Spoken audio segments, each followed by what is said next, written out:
Mic check. There we go.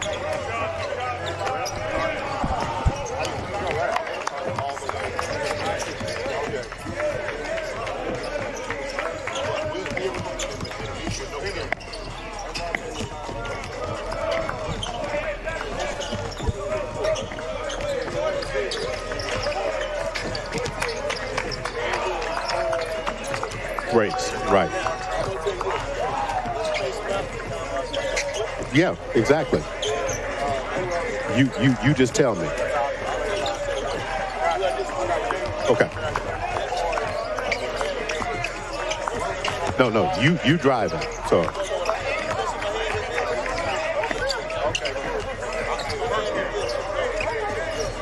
We are. Okay. Well, if you do this, that means we stand. That's all I'm watching for. So. Okay. Do you hear yourself? Mic check. There we go. Okay. All right.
Three minutes.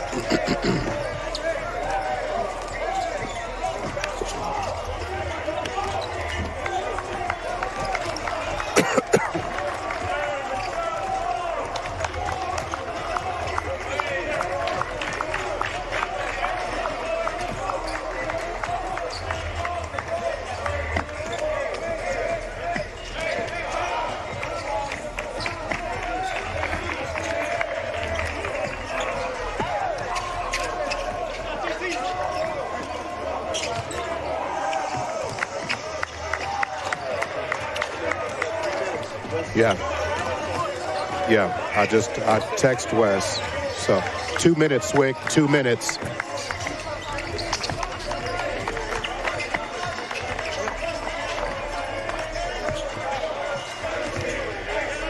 2 minutes, Swick, 2 minutes.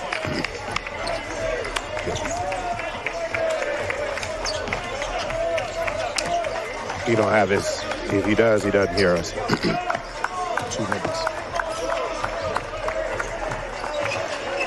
2 minutes, Swig. 2 minutes. 2 minutes. You got me? Okay.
Game sponsored by Blue Sky Bank, featuring the MACU Evangels taking on the NAIA number 5 ranked team in the country, the Langston Lions.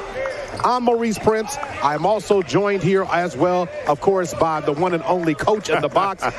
Coach, we always got people always wanting to head your stuff, but Gary Woods, you're here. Yeah, I'm here. Coach been moving around a little bit, but I'm here. Of course, I would not miss this game for anything. You know, this is what we call an exciting opportunity. This is what we call an exciting process on every level of every kind, Gary. This is just the environment you want Saturday afternoon downtown Oklahoma City. That's right. So as we have right now, we're getting ready to kick it over to our third member of our broadcast team who has a special guest. But first, let me introduce him. It's the one and only Jay Swick. Thanks, guys. Glad to be here. Excited about the afternoon. I'm here with James Boggs, Blue Sky Bank, title sponsor of the Langston University broadcast. James, how you doing? Doing great today. It's going to be a great day for some basketball. Oh, it's a perfect day for some basketball. How excited are you about Blue Sky Bank, and how did Blue Sky Bank get involved? Well, Blue Sky Bank, we want to partner to build stronger communities. Today, the Court of Dreams for the men at Langston, they work hard, they play good defense, and at Blue Sky Bank, we want to work hard. We want to do the right thing.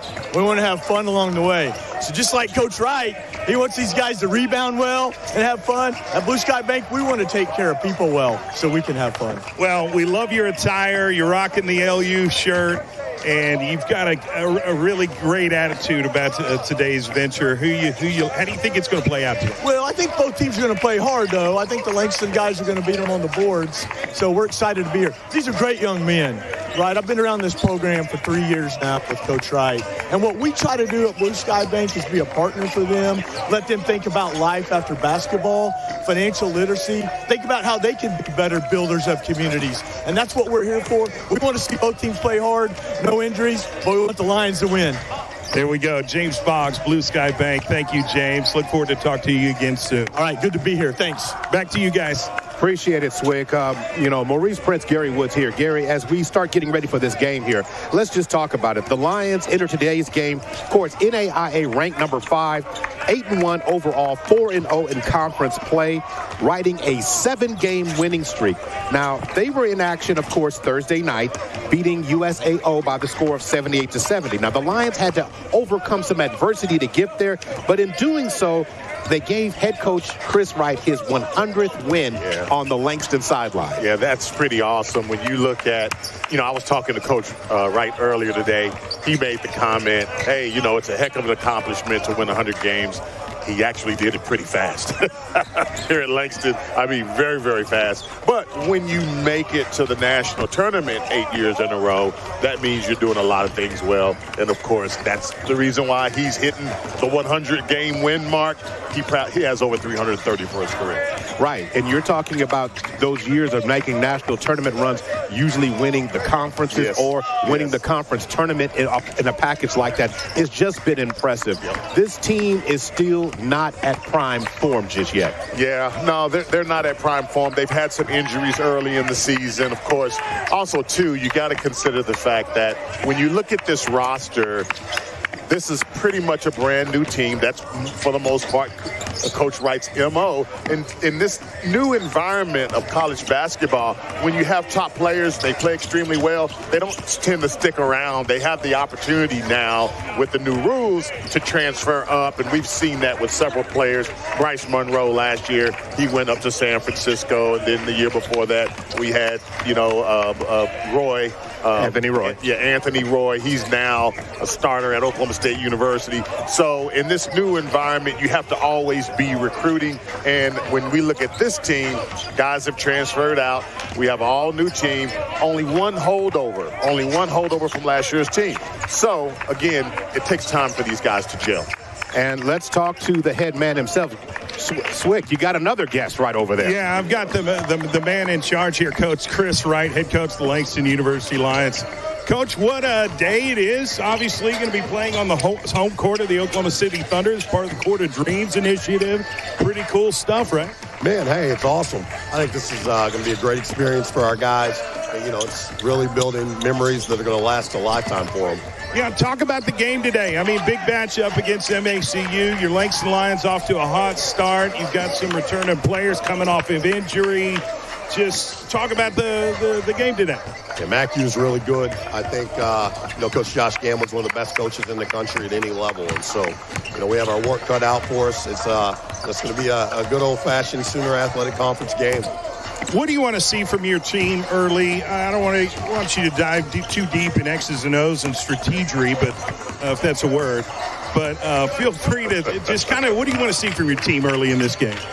Obviously playing in this venue, the depth perception kind of changes things a little bit. So it's probably not a great shooter's gym. So we really want to dominate the paint, do a good job on the glass, and play great defense. Now, at this point, still pretty early in the season, you feel like your guys are really kind of gelling, like the chemistry is just building.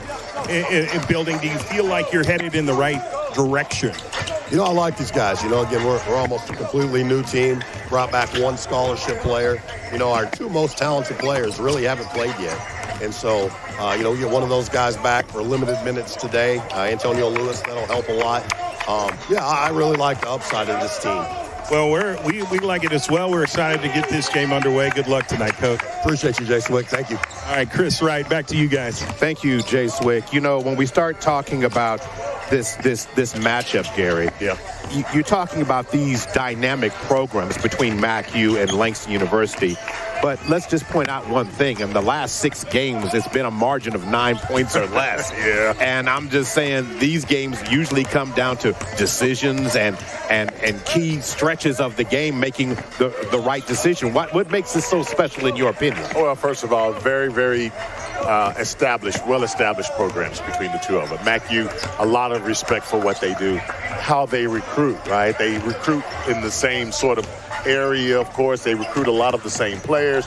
And also, too, when you look at the roster, as an example, Langston has an Oklahoma City player on the roster, Jaden Williams, and then, of course, Clarence Crosby. Yeah, the 6'9" post player. He all of a sudden is on the roster at MACU. So when you look at that, and they're both from Oklahoma, he's from Oklahoma City, Midwest City, by the way of Millwood. So, and these are guys that we've called, right, when they were in high school. We know the type of players that they are. So both teams have outstanding rosters, very good recruiting, discipline. Both teams focus on one thing primarily, and that is defense, defense, and more defense. Now, MacU, of course, they're 6-2 overall, 1-2 in conference play. Thursday night, they picked up their first conference win of the season, beating Central Christian 83-75. Now, they set the tone with one of their best offensive outputs of the season. They were able to outrun Central Christian. Now, MacU moves the ball really, really well. Now, they are not a one-star team. They are a balanced scoring, confident, rhythm shooting team. So when you start talking about Josh Gamblin's team and the way he's coached it, 12 years at the helm at MacU, you're talking about an established identity. He knows what type of guys he wants on his team, and they know how to do it and do it well. Yeah, great combination of shooters and also post players that can actually get busy down on the block. We've seen it time and time again. In fact, the last MacU game I called, they absolutely lit Langston up. They just came out and shot lights out. And so this team is very much so capable of coming out, shooting the ball from all around the perimeter. And they also have the height and the length this year to really get busy down in the low post. Now, when you start talking about the series facts, this series began back in 2013. MacU leads the overall number 13-8. However, in the last 10, it's 7-3 in favor of Langston. So in terms of total wins, MacU, in terms of longest streaks in the series, MacU ran off 8 straight.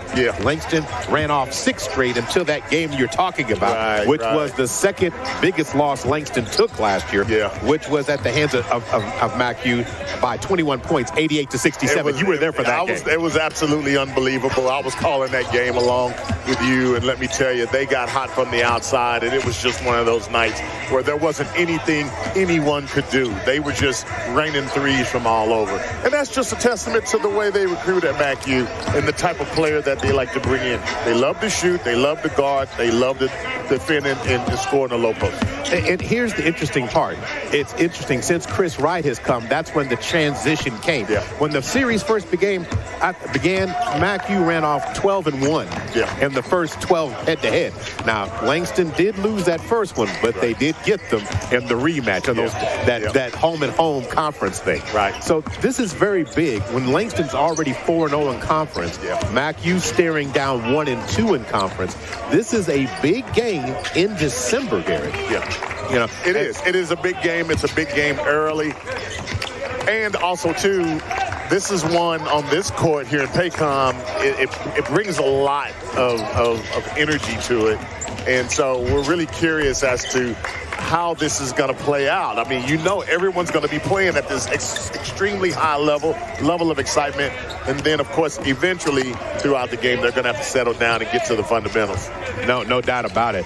Now, of course, if you're listening on your radio, you're on OKC Sports Radio 105.3. Glad to have you here. Maurice Prince, Gary Woods, and Jay Swick on the call this afternoon. But we're also encouraging you right now, if you're in your car, you want to log in, join us and watch us on PPBC TV. Or you can also find it by logging into, of course, the Sooner Athletic Conference.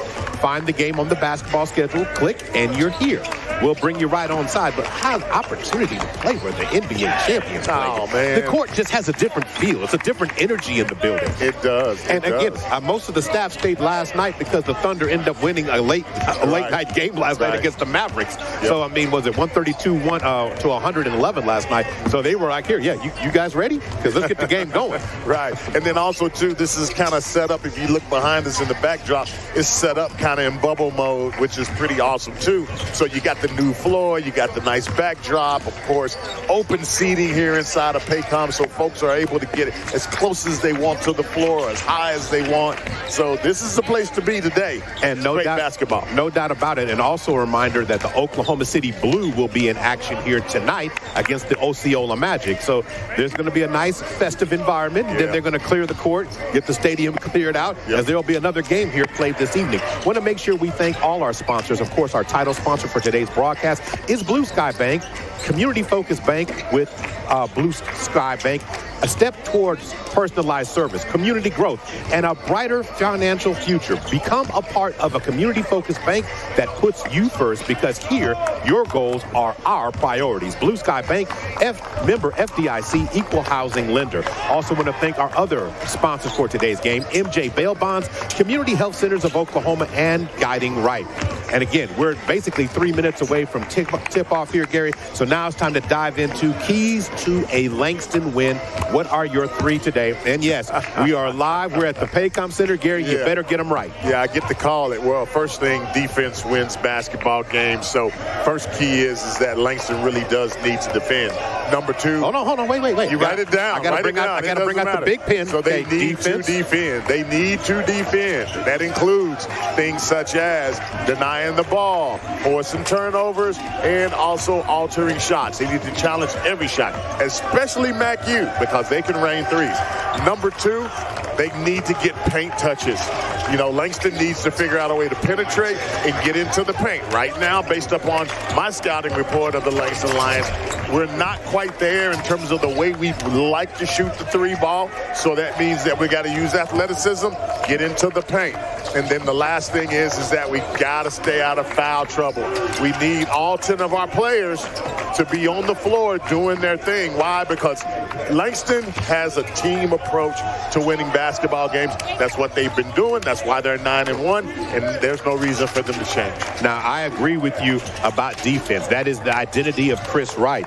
Establish the defensive identity early, because when Langston defends, they run. They run, they win. It creates offense. And that's exactly one of the ways to do it. So we're officially ready now to take you courtside as we get the announcements for the starting lineups and get you set to play. Because we are within seconds away from bringing you the Court of Dreams game this afternoon, presented by Blue Sky Bank. It's Langston Lion basketball today, live from the Paycom Center. We're going to stay right here, right now. Let's go courtside, and let's get you some of that good information from, of course, public address announcer, the Dean. That's what I'm going to call him. The Dean. Dean Busby. Dean Busby.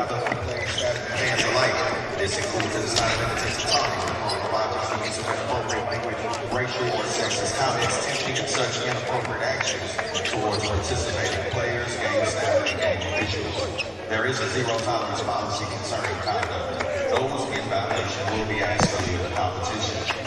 At this time, we ask that you rise for the playing of the national anthem.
All right, we're going to confirm the starting lineups now for the Angels. The Evangels, excuse me.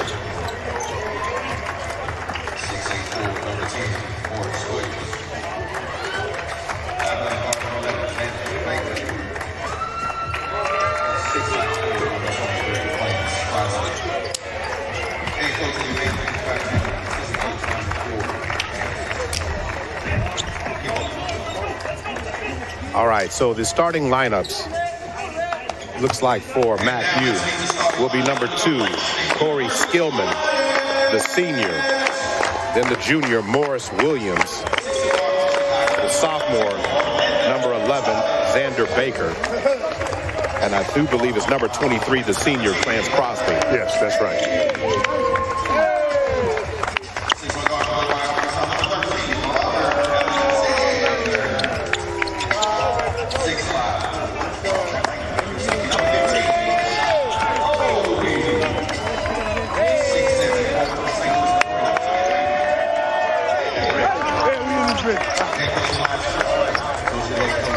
All right, Gary, when you get those, I got them. Confirm the starters for the Langston Lions this afternoon. Yeah, starting at guard, 6'1", from Little Rock, Arkansas, Deuce Alexander. Starting at guard, 6-foot guard from Toronto, Canada, TJ Cave. Starting at guard, 6'2", from Chicago, Illinois, Orlando Thomas. Starting at forward from Kentucky, 6'5" forward, Trayshawn Cody. And then starting at forward, also from St. Louis, Missouri, 6'7" forward, Mr. Omar Henry. All right, we're set to go this afternoon. The Court of Dreams game presented by Blue Sky Bank. Jumping up at center court right now will be Clarence Crosby. Jumping up against number 23, of course, Omar Henry. And we're set to go. Oh, it's tense. It's tense. Going up, ball's deflected out. Going to be controlled there by Williams. Hands it off there to Baker. Baker across the timeline. Bounce pass over to the right wing. Cross court over. Langston in man-to-man defense starting up. Bounce pass to the inside. Langston defense recovers. They swing it to the outside. Three-point shot from the top of the key. Shot no good. Rebound pulled down by Omar Henry. Yeah, that's see how athletic he is. I mean, he's a big-time player. Big Omar Henry is transferred from New Orleans, D1 program there. Okay, Henry on the block. Henry swings it to the inside. Pass trickles back out.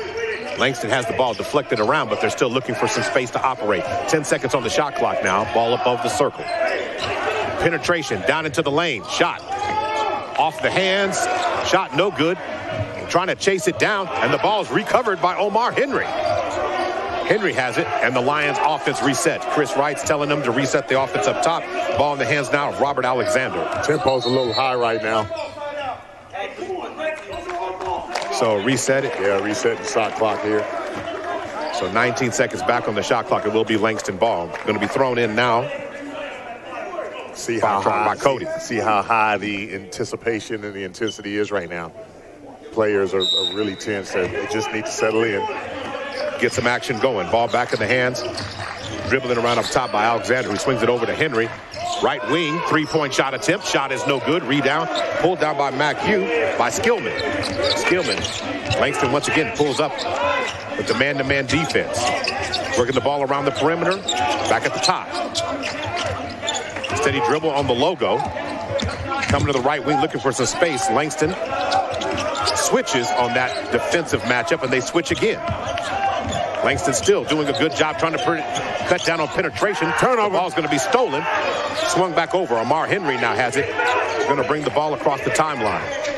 Right now, 0-0 is the score. Good steal by Cody on that possession. Taking their time, getting their offense going, Robert Alexander. Alexander up top.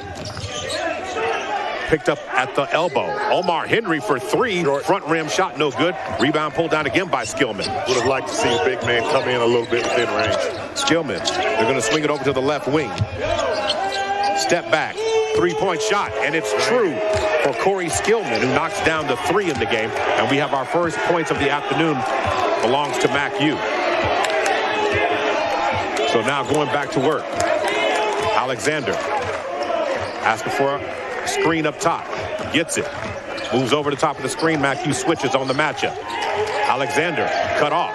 Mac U using their length initially. Alexander driving to the basket. He's going to be fouled on the floor. Foul's going to be called that time against Clarence Crosby. So it will be the first team. So coming into the game for the first action this afternoon would be, of course, number 4. That is Jay Wilson, and also the Douglas product, Jaden Williams, checking in for first action this afternoon. Yeah, Jaden Williams is one that Coach Wright thought that he was going to be able to redshirt, but he's playing so well, he just won't be denied. Got comments? We'll hear from Bob. from Jay Swick about Jaden Williams a little bit later on in this cast. Going in top. Going to swing it to the outside. Jaden Williams now has it. Williams tries to penetrate inside. Turns, face-up dribble. Turnaround jump shot. Tough. No good. Rebound by Langston. Shot off the glass. They can't get it to fall. McHugh tracks it down. The rebound controlled. Real lot of good fighting down there in the low post. Offense resets now. Ball in the hands now, of course, of Shannon Strickland, who also checked into the game. Strickland had an outstanding game of the last matchup. Ball's out of bounds, and it will be Langston basketball. Langston down by 3 early in this one. 16:48 to go in the first half. Yeah, right now it appears like the goal has a lid on it. Langston just hadn't quite found that good look yet. So now going to work up top. Swinging it to Jaden. Trying to find some space to operate. Cross court over to Alexander on the right wing. Back up top to Williams. Williams dives into the lane. Through contact. Draws contact. Hopefully he'll get to shoot 2 on that one. Yeah, let's see. Contact, so he will go to the free throw line, and that gives Langston their first opportunity, Gary, to get some points. Yeah. On the season, Langston has been shooting as a team 71% as a team. Yeah, that's decent. Got to get that number closer to 80. That's right. And the first one knocks down. Gets one more. Substitutions coming in for McHugh. Checking in the game. Looks like that is returning the game is Xander Baker. Also, Clay Baldwin is in the game for McHugh now. Nice. 2 of 2. Goes Morris Williams. And a substitution coming in the game for the Lions. Antonio Lewis now checks in.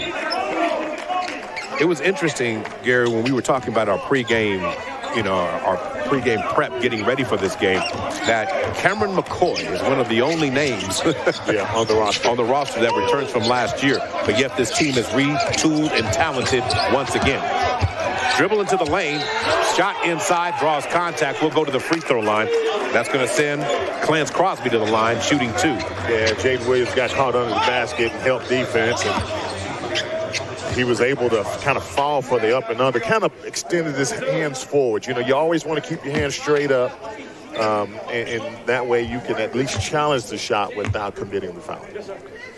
Crosby at the free throw line misses the first one. Gets one more on that. Right now the score is 3-2. Clarence Crosby, the Oklahoma City product from Midwest City by way of Millwood High School. All right, and he knocks down, goes 1 of 2. Good to see him on the court. So, when we go. So now going to work on the right wing now, Alexander looking for space to operate. Going to swing it. 3-point shot, fadeaway, shot no good. Nice rebound. Shot no good. Rebound by Jaden. He fights for it. He has it. Kicks it back out. Wide open 3-point shot by Alexander. He can't get it to fall. Jaden Williams inside and gets the putback. What a forced play by Jaden Williams, who can do it all in his game. He's showing that in his toolbox early. Going to work right now. That was just sheer grit that he showed down there in the low post. He's a guard down there amongst the trees fighting for rebounds. All right, game all tied up at 4 now following that basket by the Lions. Going to work, bounce pass inside to Crosby. Crosby finds a crease, drives to the basket and scores. Nice up and under. Nice move by Crosby. Finishing on the opposite side of the rim there by Crosby. Yeah, got the ball down the low post, squared up, went left, baseline up and under, used the rim to protect himself, scored the basket. Excellent move by Crosby. Alexander now gets the ball swung over, back in the hands of Jay Wilson. Back up top to Alexander. Alexander looking, turns the corner, kicks it back out top. 3-point shot from the right wing. Shot no good, and the ball's going to go out of bounds. Yeah, Langston's got to be careful here when it comes to 3-point shooting. Overall, so, when you start talking about they're shooting 31% on the season. Now, that's okay if it's low, as long as your opponent's percentage is lower. Well, and they're shooting 29%. But it definitely appears right now. All right, so we're going to take a break. We'll be right back. You're listening to Langston Lion Basketball, presented by Blue Sky Bank, MJ Bail Bonds Community Health Centers of Oklahoma, and Guiding Right. We excel. We restore. Nosotros restauramos. We educate. We win. We heal. We produce. We discover. We nurture. We show out.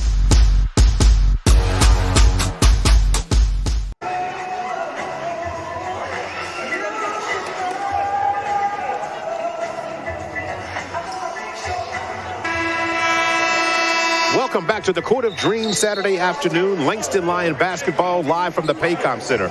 I want to, if I can, real quick, Swick, we're coming back from break right now. Swick, what can you tell us about the skill and the talent of Jaden?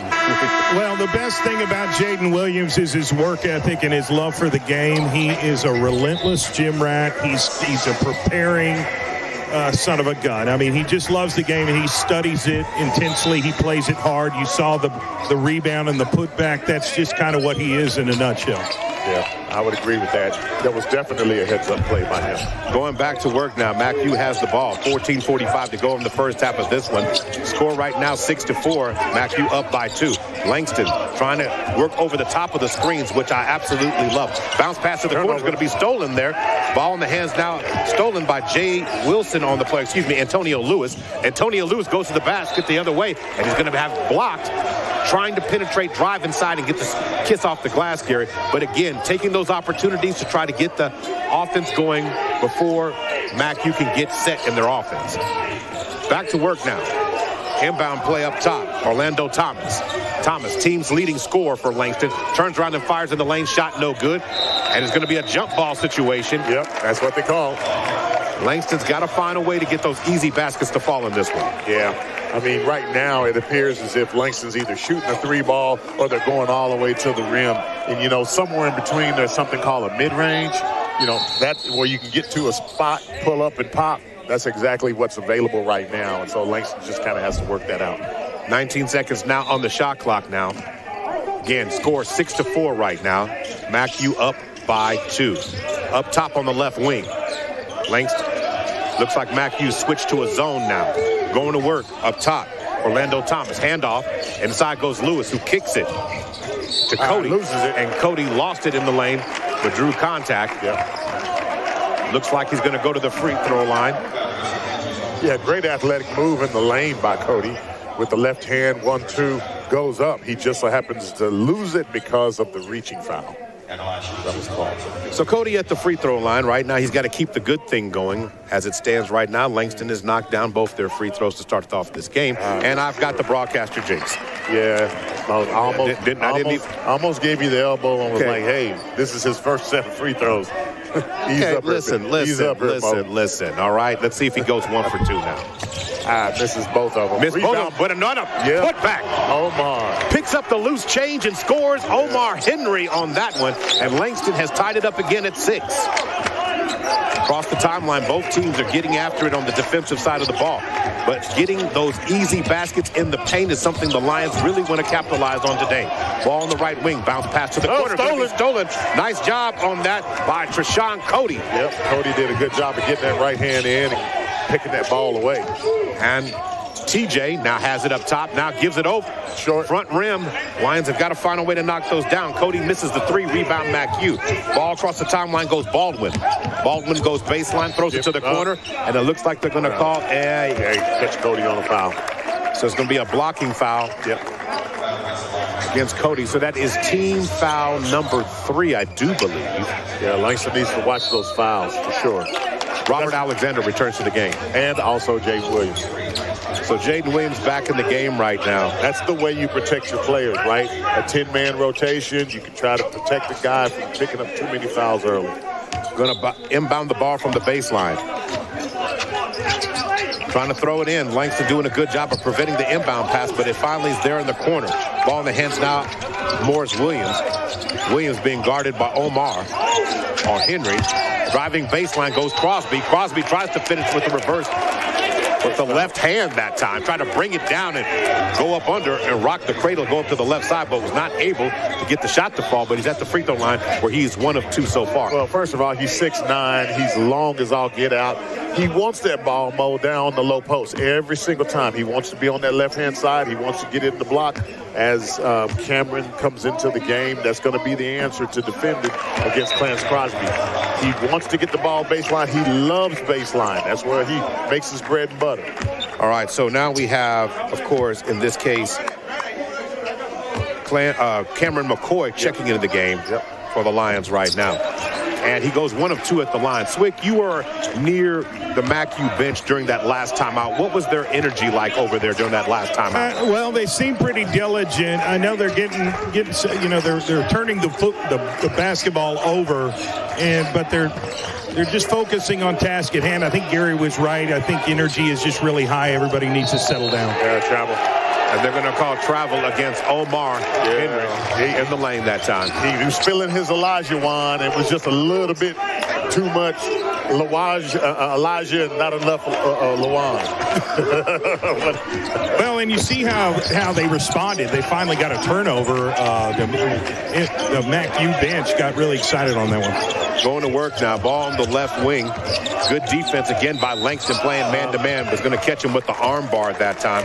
Antonio Lewis, we're going to get him with the push, and Langston starting to accumulate fouls now. We're at team foul number 4. 12:35 to go. 7-6 is the score. Langston down by 1. So 20 seconds now on the shot clock. Langston's going to have to defend the inbound here. Ball's thrown in. Baseline. Tries to hit with the Euro. Nice rebound. Pulled down by Orlando Thomas. Now the ball's being pushed right now. Great job by TJ to Rajay Cave. On the left wing, handoff to Alexander. Right wing handoff, doing the weave above the arc right now, looking for space. Daylight in the lane, and they're going to swing it to the outside, and going to step on the end line. Yep. Cameron McCoy, who just checked in the game, was getting ready to, as they say, load up. Yeah. He dropped that back foot down against the end line for that turnover there. Yeah, no, that was just it was a decent possession from a ball handling standpoint, but then, sometimes you get out of system and those little mistakes like that come back to bite. In the turnover so far, we've got 3 against MACU, 2 against Langston thus far in this game. Langston wants to keep on the lower side of the turnovers today. Ball inside the lane, blow by to the basket. Rebound pulled down by McCoy. Here comes Alexander and a reset. MACU wants their team to get back on defense and reset to prevent those easy baskets for Langston up top. Orlando Thomas to McCoy. Over to Wilson. Wilson in the lane. Loses it in traffic. And he's going to step on the end line and will remain Langston ball. Yeah. Got to be careful about bringing that ball down low. Yep. 2 things. You don't want to bring the ball down. And number 2, you don't want to expend too many dribbles. They are pounding the heck out of the basketball. Too many dribbles, even in the low post. Ball in the corner now. Going to swing it back up top. Ball back in the hands. Driving down Main Street with a high arcing layup. Shot no good this time. Rebound pulled down by MACU. Inside, nobody stops it. Into the cut. Climbing it. Goes Crosby.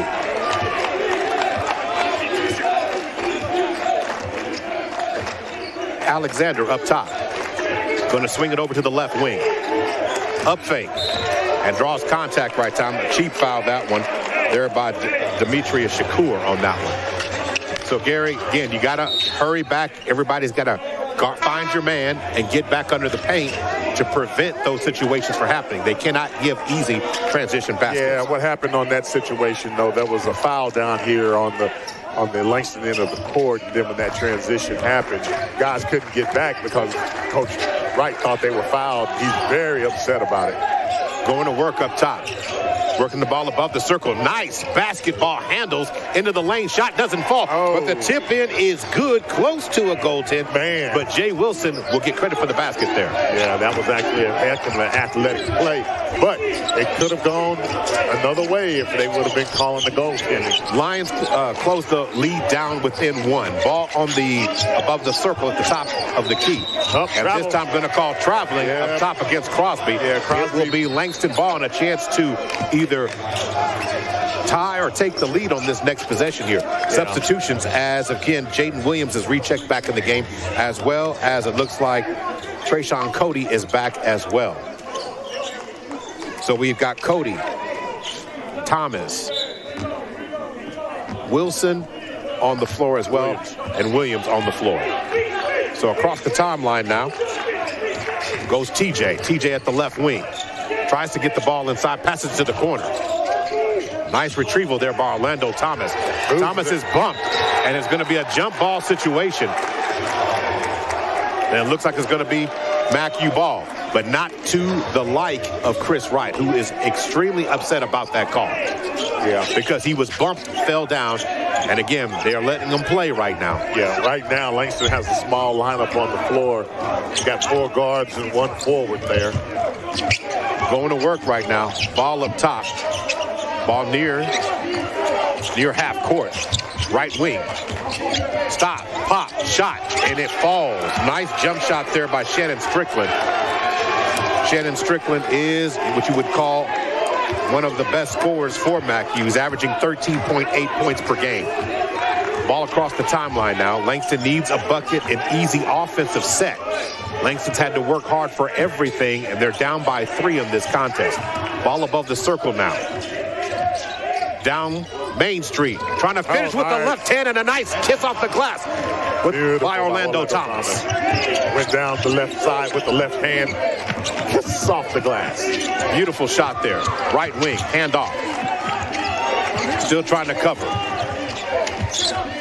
Ball nearly tapped out of, well, it is tapped out of bounds. Nearly stolen that time by Trayshawn Cody. So Orlando Thomas comes out, and it's time to take a timeout on the floor right now.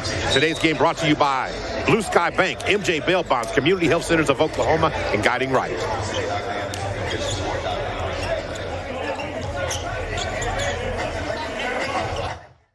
Hi, I'm Mike Rowe, and it never fails. Every time I visit this state and talk to the folks in the energy business, I learn something world-changing.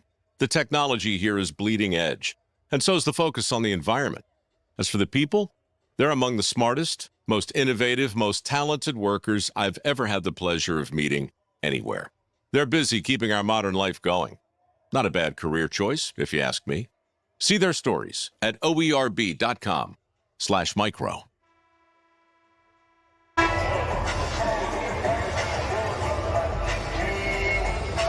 Welcome back to the Court of Dream Games at the Paycom Center. Langston Lions hosting the Mac-U Evangels. You know, today's game, of course, being brought to you by Blue Sky Bank. Free checking since 1905. We've been dedicated to living, working, and growing with our customers and communities. Be a part of it by opening any checking account today and receive a free gift. Ask us for details. Visit them online, Blue Sky Bank, or call 1-833-712-4700. Maurice Prince, Gary Woods, and, of course, our sideline extraordinaire reporter, of course, Jay Swig. Jay, what do you see in terms of the pacing, and how do you feel about what you've seen from the Lions thus far? Well, I love the aggressive play, and if you ask Coach Wright, he's going to say it's too aggressive in a way. I mean, he's not liking the foul calls when it doesn't happen on the other team. So, but it's an aggressive game. I think they're starting to settle in. Yeah. Alexander across the timeline now. Going to throw it to the right wing. Jaden Williams has it, spins, kicks it back out, up fake, handoff, right wing, deep three-point shot, and Jaden Williams' three-point shot is no good that time. Now going back to work, here comes Mac-U up by 1.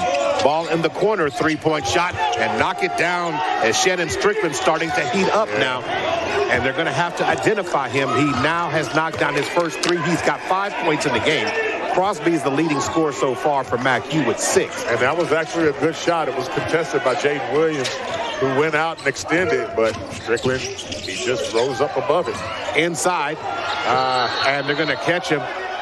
Foul. It's going to be called on the floor here. Going to call the foul that time on number 13, which is Abel Houston. So substitutions as Omar Henry comes back in the game. And here's the replay, Gary, so you have a chance to look at it right there. Yeah, nice dime that was dropped down in the low post to Cody, and then all of a sudden he tries to go up, kind of loses a little bit, but, you know, at least Langston maintains possession of the basketball. Ball on the left wing now. Backing it up. Behind the back dribble inside. Nice move.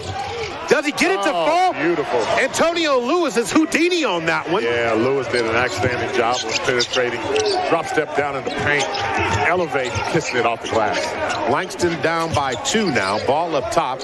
Working the ball around the perimeter right now. You have Abel Houston. Almost loses it right there. Called for steps, but inside the lane. I thought that was a travel. And they're going to call it a jump ball situation. It's going to be Langston ball. But it could have called a travel on that one, Gary. He definitely could have. Antonio Lewis, I don't know if we'll get the playback on it or not, but the penetration went in. Antonio, yep, there he goes. He goes left, and he runs right into Mr. Lewis. Lewis puts his hand on the ball and says, give me them, and goes the other way with the possession, Langston Lions. Now, across the timeline goes Alexander. Alexander now. 7:34 to go in the first half of this one. Looking at the substitution table, look like McHugh's going to go back big again. Okay, Omar Henry. He's dealing to the basket. Sir. What a nice job. What a move from the elbow by the big guy. Yeah. Going downhill on that one, and the game's tied up at 14. That's exactly what you get, Mo, when you get a guy who is at the Division I level, as Omar Henry was at New Orleans, and he can wheel and deal. He was a 3 at the D1 level. Now he's playing a 4 at Langston. Swig, do you think that McHugh can win the game playing small ball with Langston?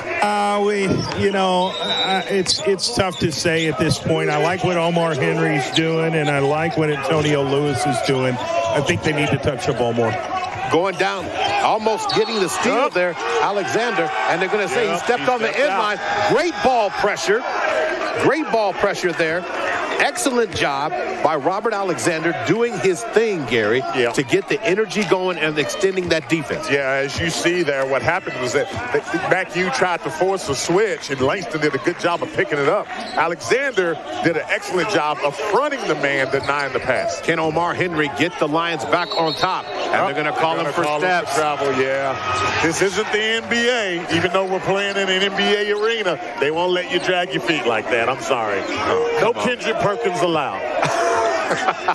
Now you don't get this trending on there. KP will come right after us there. Going to work now. Ball up top.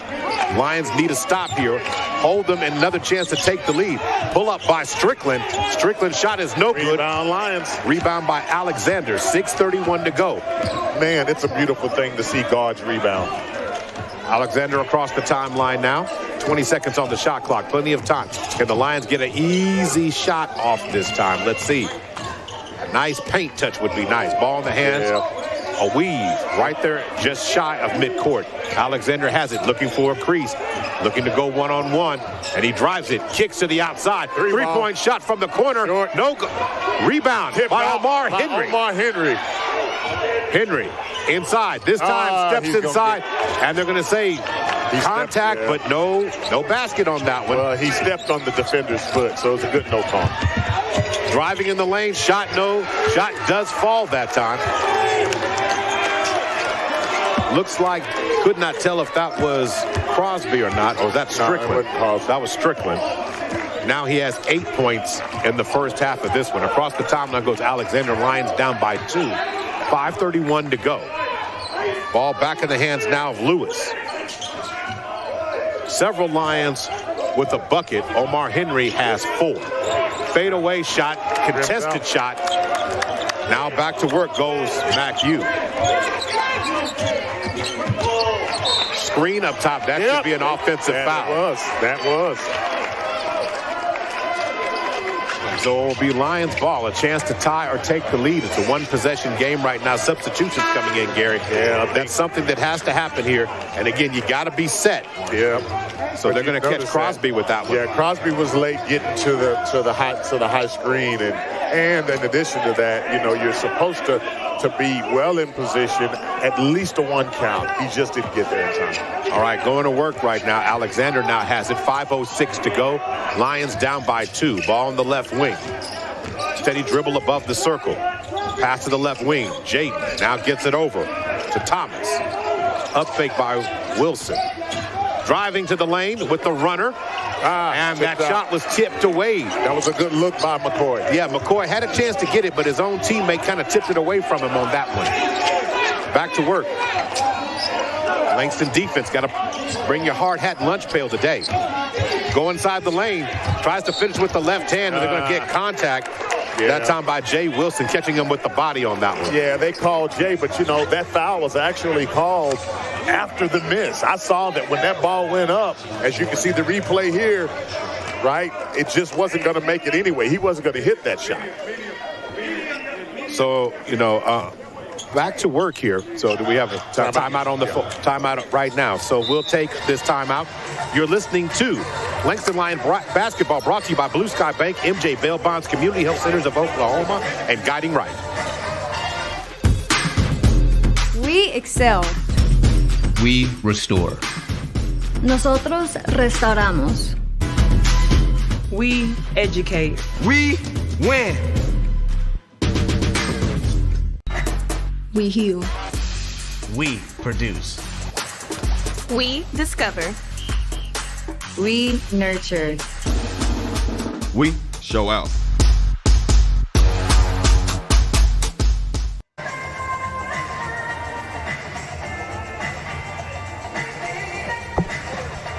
Welcome back.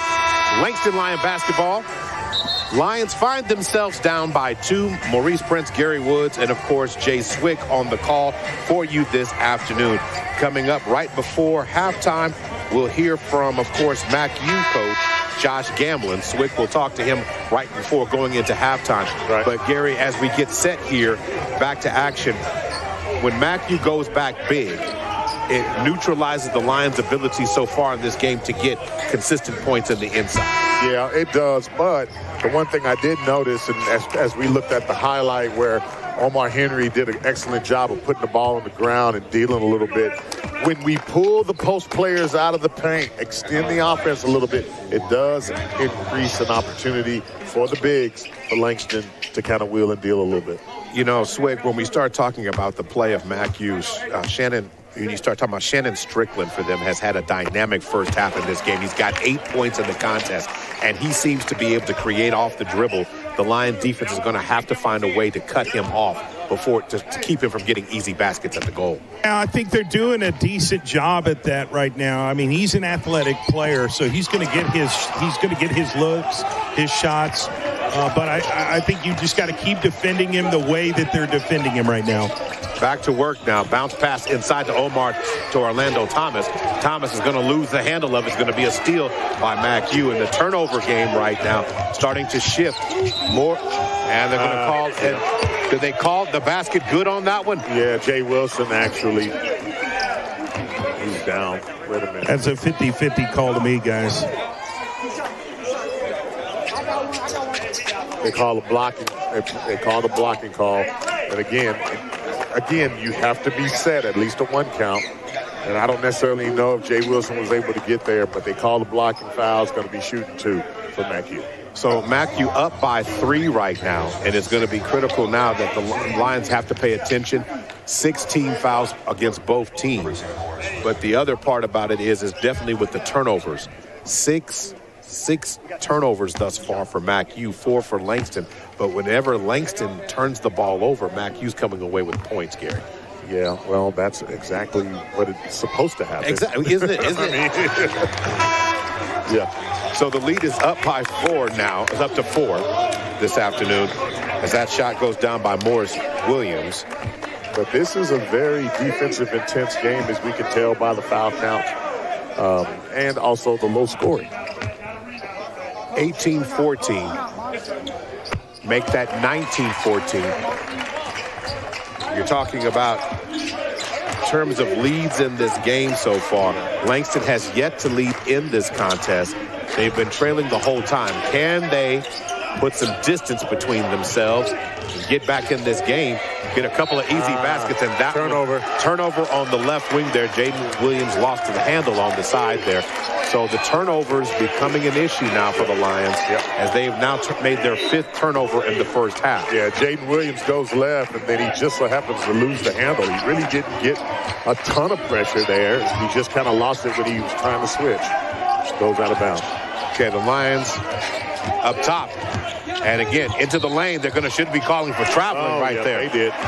So traveling the call right there. They're going to offensive foul against Clay Baldwin.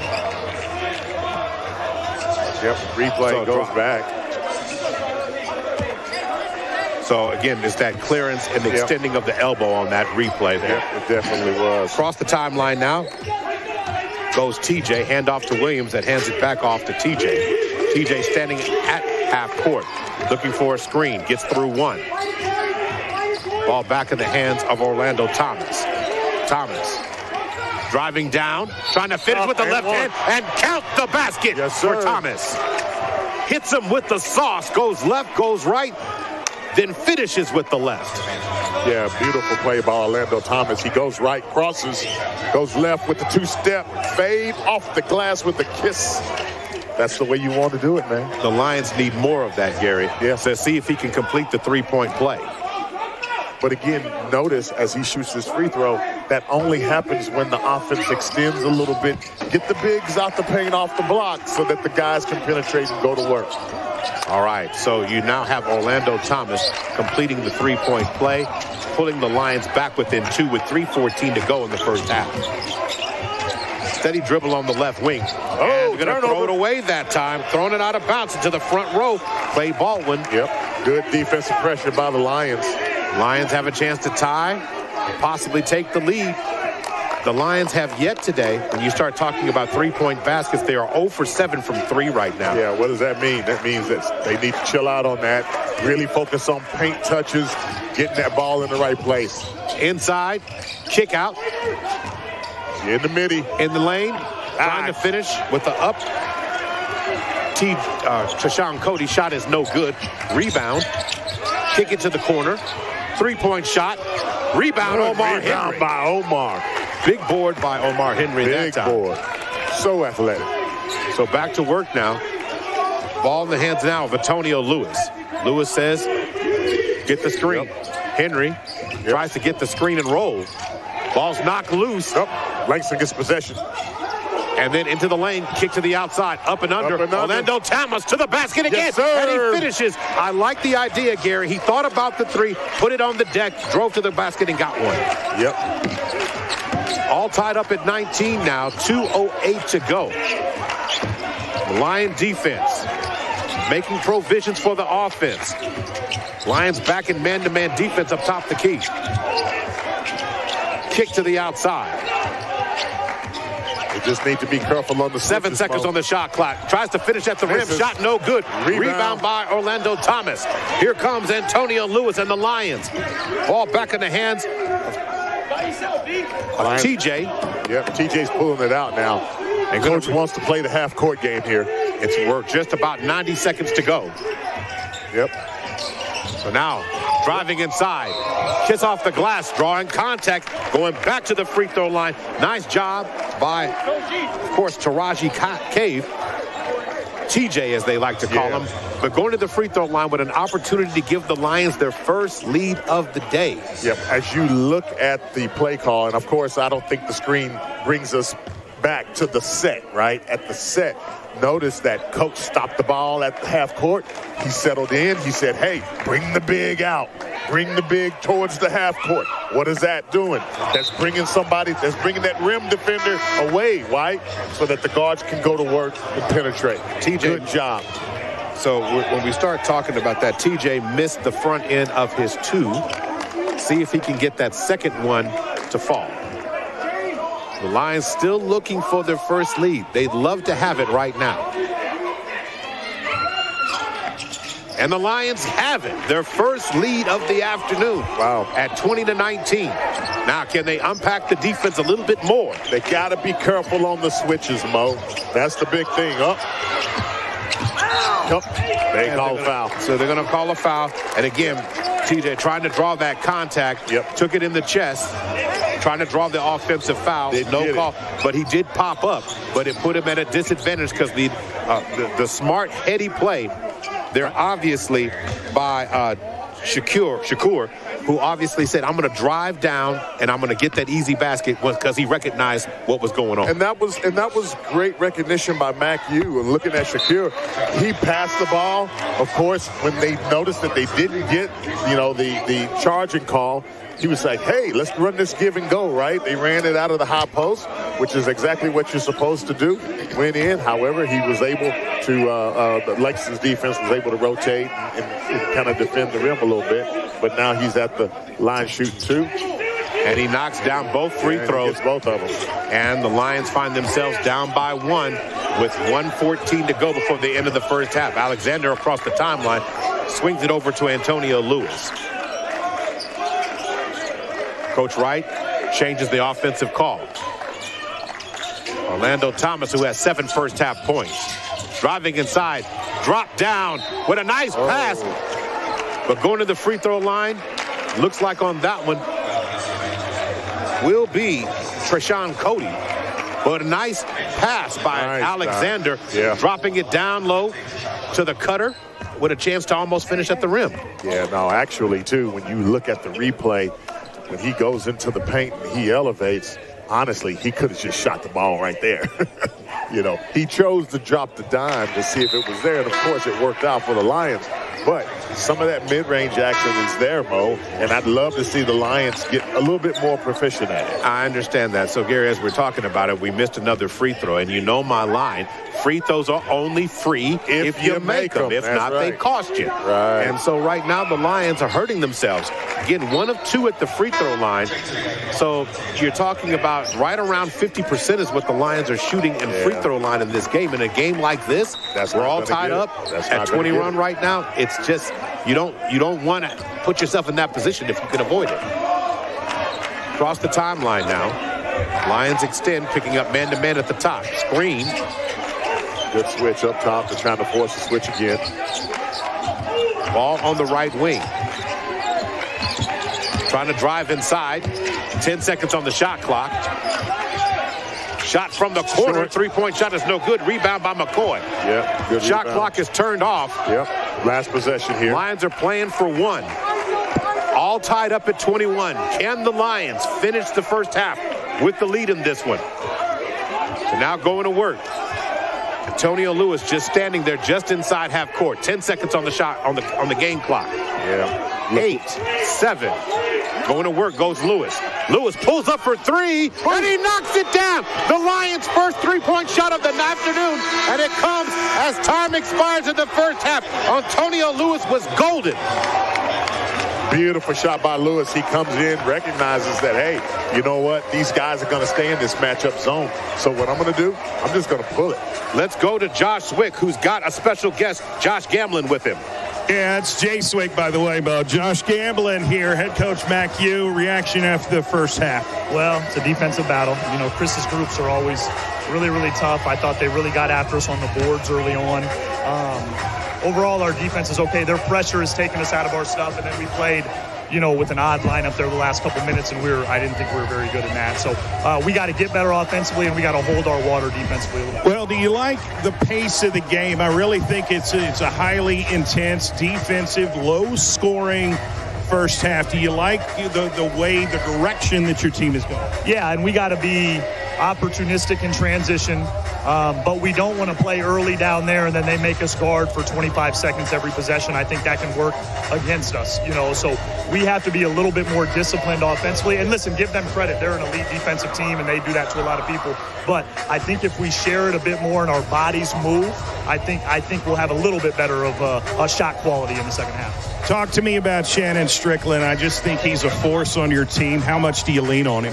Yeah, I mean, and he's made tough shots. He's a great kid. He's a great leader. He's worked really hard for this moment. So we're going to need him to continue to play well. Yeah, I thought Mac U's perimeter defense is pretty good. Langston's really kind of struggling early from the three-point range. Well, you know, we've dodged some bullets too. They've missed some that were pretty good looks. But, you know, we're trying to win the dribble. We got to stay loaded up. I think our pick and roll coverage, it got worse as the half went on. So we got to get better there. What's the message to your team here at halftime? Got to be better offensively. The ball has to touch sides, which isn't easy against their pressure. We got to take care of it. And then we got to finish around the rim. You know, we've had some at the rim that we've missed. Got to create some second chances, which I think we can do. Coach Gamlin, Mac U, thank you. Thank you.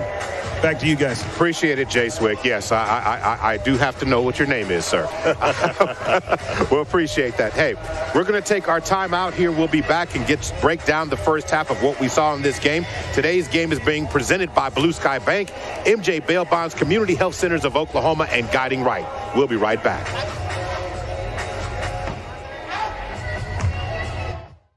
Hi, I'm Mike Rowe, and it never fails. Every time I visit this state and talk to the folks in the energy business, I learn something world-changing. The technology here is bleeding edge, and so is the focus on the environment. As for the people, they're among the smartest, most innovative, most talented workers I've ever had the pleasure of meeting anywhere. They're busy keeping our modern life going. Not a bad career choice, if you ask me. See their stories at oerb.com/micro.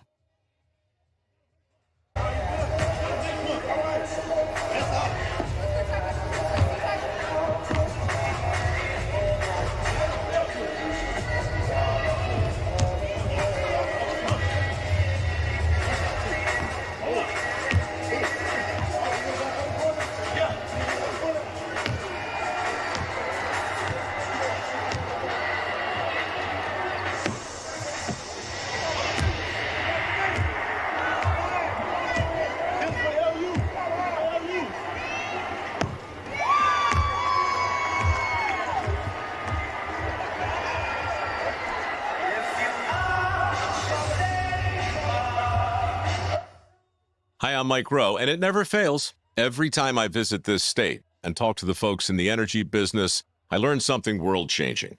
The technology here is bleeding edge, and so is the focus on the environment. As for the people, they're among the smartest, most innovative, most talented workers I've ever had the pleasure of meeting anywhere. They're busy keeping our modern life going. Not a bad career choice, if you ask me. See their stories at oerb.com/micro. We excel. We restore. Nosotros restauramos. We educate. We win. We heal. We produce. We discover. We nurture. We show out.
Welcome back to the Court of Dreams broadcast this afternoon. Maurice Prince, Gary Woods. Today's game being presented by Blue Sky Bank, MJ Bail Bonds, Community Health Centers of Oklahoma, and Guiding Right.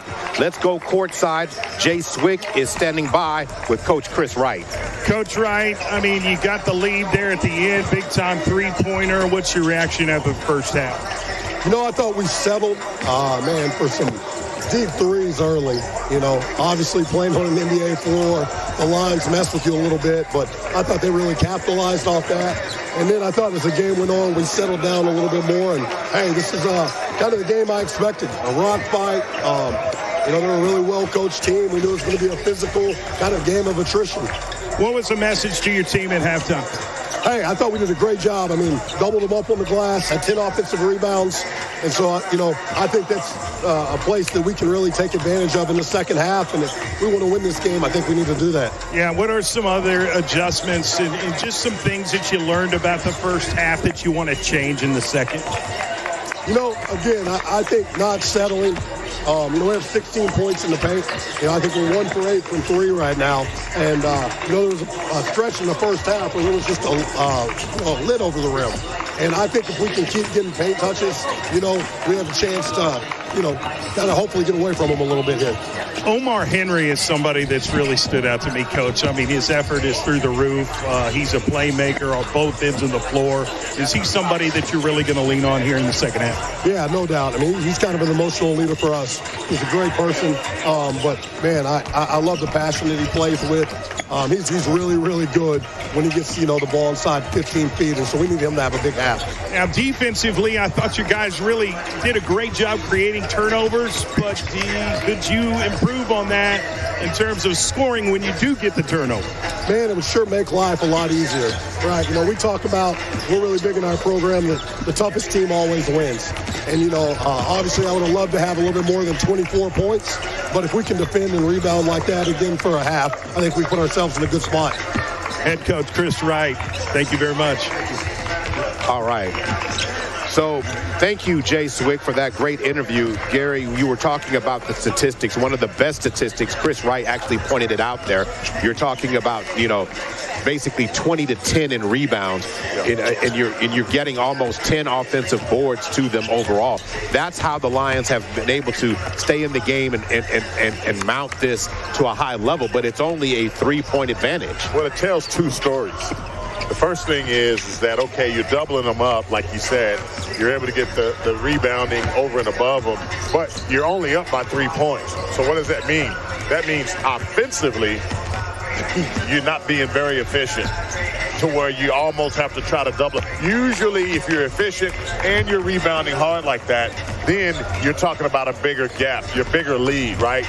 In other words, if Langston was more efficient with their trips down the court, they should probably be leading by 10 right now. Today's game is being presented by, of course, Blue Sky Bank, but it's also sponsored by MJ Bail Bonds, a top bail bond dealer in Oklahoma City, understanding that life has unexpected challenges, and they're here to help you through them, available 24/7, and to provide expert assistance when you need it most.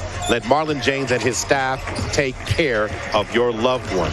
Also, Community Health Centers of Oklahoma offering comprehensive health services, mental health support, and community programs of the highest quality, as well as Guiding Right, a leading public health organization in Oklahoma aiming to improve access to healthcare systems and services to the marginalized populations in Oklahoma. Gary, when we start talking about highlight plays, when we start talking about guys who made a difference from Langston in the first half, you've got to be talking about overall the play of Mr. Orlando Thomas. Yeah. Orlando Thomas has just been sensational in the first half of this game overall. When you start looking at some of the things he brought to the table, he had a little bit of the sauce that they needed. The drives to the basket that he was able to obtain. Also knocking down and creating the shots, getting to the free throw line. Now, he hasn't knocked down a 3 in the game overall, but you can tell he's obviously had a factor in this game. Yeah, well, Langston as a team is not shooting well from three-point line at all. They're sitting at about 12%. So that's not very good. They've been taking some shots, but like Coach said, there's a lid on the basket. And then also, too, when you look at that field goals, 33%. What's been standing out to me about Orlando specifically is that in the offensive sets, when the bigs pull away, he recognized that. When the bigs come out of the paint, that's when he gets busy. He attacks when the lane is there. When he sees the opportunity, he doesn't try to force anything. He's not a guy out there wheeling and dealing, taking on, a player trying to take on 3 or 4. He's basically being patient, and he's picking his shots. Now, with that being said, Gary, when you're looking at it, in the first half of this game, Langston ended up shooting 33% in the first half.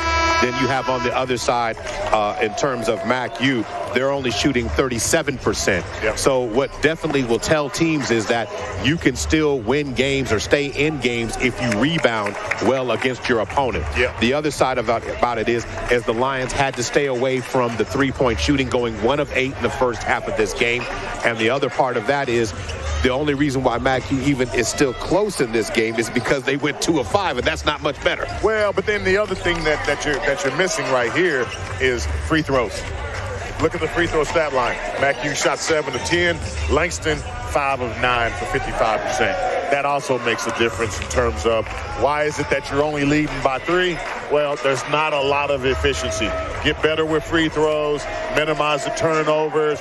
Let's move away from the three-point shooting, get in the paint a little bit more to where we can either get a foul and go to the free throw line, and we got to make them. Okay, Gary, I don't care how much you talking here. We still got a few seconds to go over your keys to the game.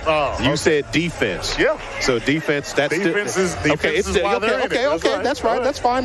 Paint play. Well, they've been getting in the paint, but they've not been very efficient. But they've been getting to the free throw line, but they've not been making them. Okay. Can't do anything about that. Foul trouble. Yeah, well, the foul trouble is being managed by that 10-man deep rotation. I think they're okay, but the second half will tell. And that's what's going to happen here in the second half. You know, Swick, you had an opportunity to talk to both coaches. You talked to, of course, Coach Gamblin going in, and then you talked to Coach Wright coming out. Is there any other adjustments between those two that you see that definitely needs to be pointed out? No, I think you guys did a great job of kind of going over everything that needs to be done, really, for both teams to win the game. It's going to come down to execution here, and I got to admit, I really kind of undervalued MACU a little bit. They came out tough, and I feel like they've kind of felt a little bit disrespected going into this game, thinking Langston was just going to run over them. So they played hard. I don't know if it can continue. I think they've got a little bit more size in certain areas. Do you think that, Gary? Well, they do. They're longer than Langston. I feel that way too. Yeah, they're longer than Langston, but I think the difference is what's happening now is are they conditioned to play an up-tempo, high-pressure game for 2 halves? Don't know yet. We'll see. All right, and somehow, some way, guys, Langston's got to find a way to identify Shannon Strickland, who is the game-high 9 points in this game. Langston opens up with man-to-man defense. Starting the second half of this one, glad that you're with us. Turnover. Omar Henry comes away with the steal. Henry, big man into the lane, tries to finish, cannot get the shot to fall. And it's going to be rebound. Nice rebound, fought for that time and pulled down by Xander Baker. That is just absolutely scary to see a big like that, 6'7", go down the court, go behind his back with the jump stop. And just didn't get it to fall. It's been Raymond down here at the Paycom. Turning around and firing, and that shot falls there by Crosby. So Crosby, as it stands right now, has his 8th point of in the game right now and pulls them within 1. Langston still up top, 24-23. Ball to the left wing, driving inside, going baseline, into contact. Shot does not fall. And so what do we got here? So it looks like the shot is going to be waved off there, Gary. I'm not quite sure. Yeah, I'm looking at the replay here. Is it 3 seconds? It might have been a 3 seconds or something in the lane because they didn't call a goaltending. All right. No one cutting off, and then to the basket. Yeah, that was a foul, though. Alexander trying to cut off Xander Baker, driving to the basket. So Xander Baker's going to go to the free throw line now. Blocking foul. So has a chance to tie and possibly take the lead back at the free throw line. Gary, you pointed it out early. MACU has been awesome from the free throw line right now. 7 of 10, 70% in the game. Well, I wouldn't call it awesome, but they've definitely been decent enough. Okay, 70% is awesome compared to 55. It definitely is. Okay, now it may not be pretty, but they knock it down and the game's tied at 24. And that is a difference maker, right? I mean, when you're talking about overall basketball efficiency, number one, every time up the trip, you gotta come away with something. Every time up the floor, you gotta come away with something, whether it be free throws or a bucket. And that's something that I think McHugh is really focusing in on right now. McHugh back up top by 1 at the free throw line, getting it done at the charity stripe, 25-24. Ball in the hands of Omar Henry now. Going to pass it over, but this time to Cody. Going to have the ball stolen by Xander. Xander Baker, he dumps it down to the corner. Trying to find a space in the lane and gets it. What a nice move. Corey Skillman showing some skill on the play, finishing, driving in from the corner. Yeah, that was actually a very good play. Very athletic play by McHugh, driving in the lane. Picked the right shot right there. Good turnover, too. So Langston has not scored in the second half, and right now, you got all the points coming inside. Oh, nice feed. Feed inside, and that's going to be a contact. Okay. Going to send Treshawn Cody to the free throw line. And a nice pass by the big man there. Yeah, Omar Henry saw him. Yeah, that was a good look by Omar Henry, and he looked away nicely. But you know what? I also thought, too, Henry's sitting there at the free throw line. Why not take that shot, right? So, again, there was 2 opportunities, but Langston's coming away with something on that possession. They're going to the free throw line with a chance to get to. See if Cody can knock these down. Knocks down the first one. Need that. Yeah. Here's a question that I have. I wonder, being in this arena, being at Paycom, how much of the depth perception is altered when compared to playing at some of the college facilities that these schools are playing at, typically used to playing at? Right, so that he goes 2 for 2 at the free throw line, Gary, and it pulls the Lions within 1. To answer your question, to me, if you're not used to it, it's a big factor. It takes a little bit of time to get used to that, to understanding how that goes, because when you're playing at Gales, there is a solid wall behind the goal. So now going to work. Going to throw it into the corner. 3-point shot. And it's going to be sweet string music for Morris Williams from the corner. Knocks down what will be the 3rd 3-pointer of the game for McHugh. Yeah, 30-26. So 30-26 as it goes right now. The Lions have got to find a way. Ball's going to be knocked loose and still fighting for the ball. And right now, who wants it more? It's going to be Lion ball. Lion ball. But the Lions have got to pay attention right now. Xander Baker unloading, emptying everything he's got in his tank to be a difference maker in the second half. He had a quiet first half, but right now he's really coming after it.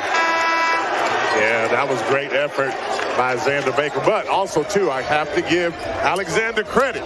It was a 1-on-3 situation, and he had to get after that ball. He gave his body up to maintain possession. This is Langston Lion basketball presented by Blue Sky Bank, MJ Bail Bonds, Community Health Centers of Oklahoma, and Guiding Right.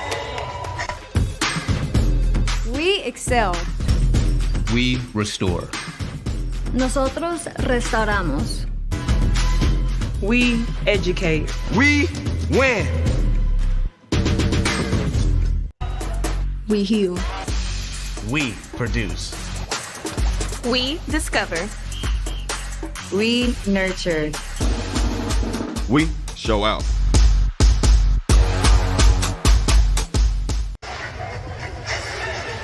Welcome back. We're down here courtside watching a momentum changing right now as McHugh's making a run. Swick, what has been the catalyst for them and this push that they're making right now? Well, they're certainly shooting the three-point shot a little bit more efficiently. I think that's helping. And then they've also, been pretty decent at the free throw line. So I do respect their hustle. I think Langston's just got to kind of tighten up a little bit and just be a little bit more accomplished on getting the shots to fall. I like the way they're attacking the rim. They're just not always going in the hoop. He's right. I mean, he's right. So when we start talking about that, don't change your mentality. Still go to the rim. Yeah. That's the high percentage shot. It's going there. It's just not falling this afternoon to this point. But we still got 17:30 to go in this game. We've got to find a way for the Lions to keep building confidence on that and don't lose focus. Because right now, I'm telling you right now, Xander Baker is playing like a man possessed right now. He's going after, he's shooting the gap on passes. He's shown that he's willing to sacrifice his body to make efforts to try to give his team the best opportunity they can. I will add on to this, guys, you were talking about depth perception. I do think there is something there. They did not have a very long to warm up in this arena, and so I think that is adding something. All right, going to work now. Alexander inside the lane, kicks it down. Ball's deflected, and this time getting their hands up leads to a turnover. Going to work right now. Here comes Xander Baker leading the offense for MacU. On the right wing, nobody cuts him off. Drives inside, draws contact, and the shot, wave it off. But Baker, having the crazy thing about it, he's got 2 points. He's got them all at the free throw line, and now he has an opportunity to get 2 more. But just again, that defense has got to rotate, Gary, and no one's doing it right now. Well, they're getting caught on switches is what's happening. And so the communication has to be a lot better. So, Langston right now is kind of playing this automatic switch sort of situation. And quite honestly, I think some of the switches are unnecessary. Just keep moving your feet, staying with your guy. Right? And so when that's not exactly as clean and as efficient as it should be, then offensively, MacU's able to get a step. And when they're able to get a step, they can get to the rim. Now, it puts you in a situation where you either have to either foul them or let them have the basket. One of the two. Jaden Williams comes in the game now for the Lions. Baker knocks down his first free throw, so he has a chance to give it, make the lead a half dozen. And he does that. Lions down by 6. If I'm not mistaken, in this game, that is the largest margin the Lions have been down. Prior to that was just 5 points. Be in danger here. Points are not coming easy by either squad. You don't want to give someone a 10-point lead in this game. Kick to the outside, Orlando Thomas for 3, and he knocks it down when the Lions need it most. Give it to Thomas, who's in double digits now with 10. Well, if you leave him out there and let him get his feet square, he'll light you up. On the baseline, Jaden Williams having to defend. They're going to swing it back up top to Baker. Baker gets a screen from Crosby. They kick to the corner. Wide open shot for Strickland, and he answers the 3 going the other way. Now 35-29 as it stands. 16:29 to go in the game. Lions are going to have to rotate and keep if you're gonna, as you say, Gary, switch, you gotta be willing to commit and run that man off the line. Orlando Thomas spots up again, and from that same spot, back-to-back threes, a timeout's on the floor. An amazing job as Orlando Thomas has now got 13 on the night. Yeah, you're leaving him out there, and you're leaving him without, the actual the defender looking. And so what is he doing? He's sitting out there. He's getting a good visualization. He's lighting you up. It's no difficulty at all. All right, today's game being presented by Blue Sky Bank. When you start talking about Orlando Thomas getting hot, Gary, from that spot, we saw the Lions go 1 for 8 in the first half.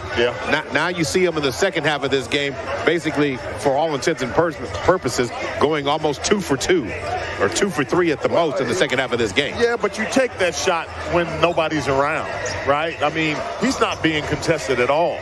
They're rotating. Things are getting caught up in the paint. The ball's getting kicked out at the perimeter. He's sitting out there all by himself. You're supposed to take that shot. I'm looking at the replay right now. There wasn't a player within 10 feet of him. So you have to take that shot. Swick, was that true that he was shooting that ball from Reno? Yeah, he was pretty out there. Going to work right now. Ball back up top, working the ball around the perimeter. Changing personnel on the floor right now. We have Cameron McCoy out on the floor right now, along with Jaden Williams. Alexander, shot off the glass, and Strickland. Strickland again, now he's got 14 on the night. And the lead remains to be 5 right now, 37-32. Yeah, Langston right now is playing a small lineup. Right now, when you look at what MacU has on the floor, they actually have 2 bigs out there. Ball back in the hand now of Antonio Lewis, who checked in after the timeout now. Lewis, who knocked down a 3-pointer of his own right before the half expired. Shot is up, shot no good. Now ball back in the hands of Skillman, who lets go an air ball situation there, and it will be Langston ball. Yeah, that was kind of a transition where I think McHugh was kind of feeling it a little bit. They messed around and they got out of system and pulled up a three-point shot prematurely. That was what we call the heat check, correct? Yeah. Across the timeline now. Ball on the elbow. Oh, by Thomas. Thomas thinking about it. Yep. Floor is set. He wanted to break his man down one-on-one. Alexander to the basket and score it for Alexander. Great play by Alexander with the left hand. So Alexander to the basket. I will say this. The Lions tend to like the other side of the floor, Gary. Yeah, actually, Alexander comes down with the left hand down the lane and then it smartly goes up, double pumps it a little bit, takes the contact, maintains control of his body, kisses it off the glass. Now he's shooting for the three-point play. Need to knock these free throws down. The Lions just need to get a better percentage of the free throws overall. Yeah, this is overall an opportunity. shooting 63% in the game thus far. Well, that's up from half, right? Yes. 55 at half. So one more. And in and out. Shot is no good. Rebound pulled down by Xander Baker. McCoy standing out. They switch. Yeah, so you got to watch those switches, especially when you got 4 guards on the floor. So turn and fire on the inside again. They knew he had him on his back. Morris Williams turns around, backs his man down on that switch. And so you have to ask yourself, if you know the switch and the ball handler stops, you've got to find a way to go ahead and kind of recover to help your man back on the block. Right. I mean, and also, too, that switch created the mismatch, right? I mean, you're looking at Williams. I mean, he's 6'8". So that's a mismatch made in heaven for McHugh. All right, let's take a break. We'll be right back. This is Langston Lion Basketball brought to you by Blue Sky Bank, MJ Bail Bonds, Community Health Centers of Oklahoma, and Guiding Right. Hi, I'm Mike Rowe, and it never fails. Every time I visit this state and talk to the folks in the energy business, I learn something world-changing. The technology here is bleeding edge, and so is the focus on the environment. As for the people, they're among the smartest, most innovative, most talented workers I've ever had the pleasure of meeting anywhere. They're busy keeping our modern life going. Not a bad career choice, if you ask me. See their stories at oerb.com/micro. Welcome back to the Paycom Center this afternoon. Of course, the Court of Dreams game featuring the Langston Lions taking on Mid-America University. Maurice Prince, Gary Woods, and Jay Swick on the call. Swick, when we start talking about momentum, we've started to see the Lions try to make a run, but the answer has been to attack Langston on the switch, especially when it's down on the block. Yeah, I think obviously it is a game of runs, and Langston is kind of putting a stop. As soon as you feel like McHugh is starting to get on something, Langston will come in and make a play. I don't think we should be surprised by the style of play from both teams. These are two of the better teams in the Sooner Athletic Conference. They're probably both going to make the national tournament, and we get to see it here in December on the Thunder floor. I think it's really cool. All right, Morris Williams now at the free throw line trying to complete the three-point play and trying to make the lead 6 points, and he does do that. So it's 40-34. Gary, again, the Lions are going to have to address their defensive philosophy on the switches, especially with the big up top. Yeah, well, now the personnel grouping is a little bit more balanced. Cameron McCoy has it. Goes to work on the inside. McCoy was not able to get that one, but that was a good move going inside. High percentage shot, just didn't come away with it. Xander Baker gets it off to Williams. Shakur cutting to the basket, draws contact by Alexander.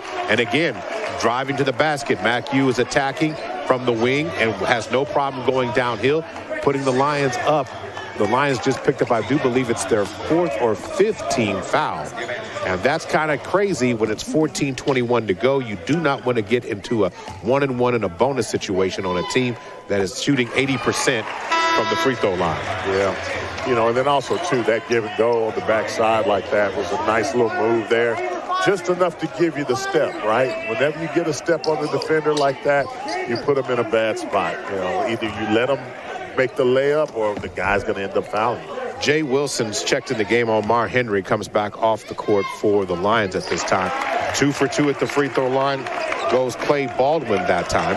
Baldwin knocks down both free throws, and the lead is now continuing to grow. It's now up to 8. Ball on the left wing now. Lions need to find a way to get an easy basket, get something to fall right now. 15 seconds on the shot clock. He's got to throw it across court, and he does. Jaden Williams spots up for 3, and he knocks it down from the right wing. Beautiful shot by Williams, and much needed for the Lions. Yeah, and then also, too, that was good recognition, of course, by the Langston offense, having that skip pass like that to Jaden Williams so he can get that good look. Xander Baker dumps it off.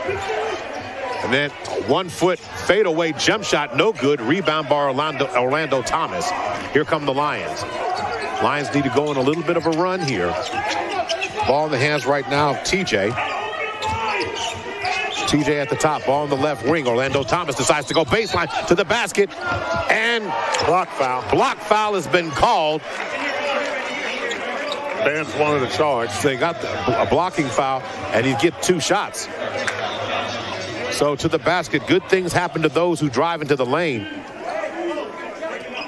So Orlando Thomas sitting at 13 points.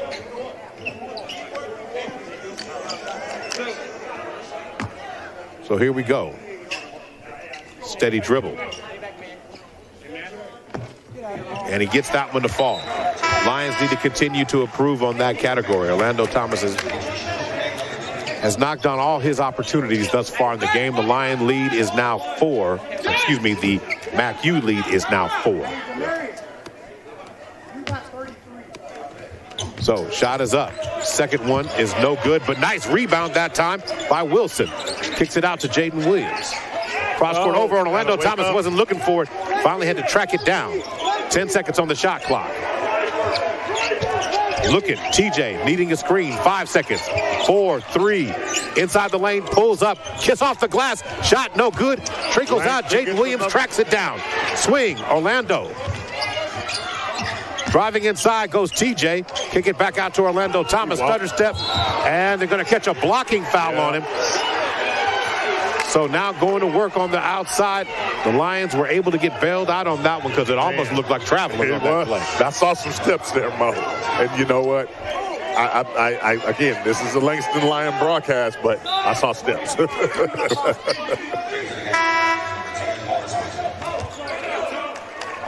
So as it comes out right now, Baker comes out. So back to work. They swing it in. 20 seconds now on the shot clock. Lions need a basket here. Wilson. Double team. Kick over. Jaden Williams fires for 3. Shot no good. Rebound by Orlando Thomas. He gets the putback, picks up the loose change, and makes $1. Hey, that's just a heads-up play there by the big guard as he leads the team with scoring tonight. So going to work right now. The Lion defense now getting back in place. And as soon as I say that, Lions. Williams misses the shot. Rebound pulled down by Jay Wilson this time. Crawling across the timeline. Handoff to Jaden Williams. Now, of course, doing the weave just on the logo inside half court. TJ on the screen. Looking for the screen. Does not get one. Passes the ball up to Orlando Thomas, who swings it over. Jay Wilson inside. Goes to work. Pulls up. Mid-range. Jump shot is no good. But there's something going on underneath the rim. Yep, foul on the floor. Foul's going to be called against number 4, Demarius Shakur. Yep. So the Lions have clawed their way back to this one. Looking at the play. Down by 2, 11:59 to go. Yeah, just looking at the playback, there was a little hustle and tussle. He got in there with Jaden Williams and kind of was moving him out of the way there. Again, a foul away from the ball. Maintains possession for the Langston Lions. Inbounds. Ball back in the hands of TJ. TJ stutter step dribble. Kissing it off the glass. Shot no good, and this time it's going to be a foul going the other way.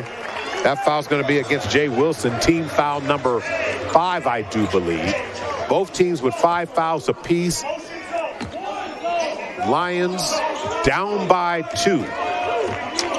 They need a stop. Ball in the hands of Morris Williams. Now swinging it over to Corey Skillman. Skillman. Swing to the right wing. 3-point shot. Rebound, back tap. Nice rebound by Skillman, who gets it over to Morris. And The Lions had to, at least did a good job. If they're going to foul him, make sure the shot doesn't get off there, that's Gary. exactly what they did. And I think they're going to call that foul on number 13 for the Lions, Robert Alexander. Oh, no, they're saying 20. So now, coming into the game, returning to the game, is Antonio Lewis. He comes in for Alexander.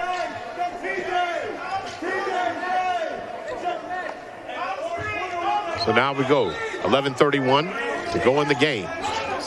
Lions find themselves down by 2. And a nice back rim kind to Corey Skillman. I know, right? That was like Christmas gifts come early, they say. Yeah, that was like one of those soft rollers, man. Going to work. Ball on the right wing, left wing.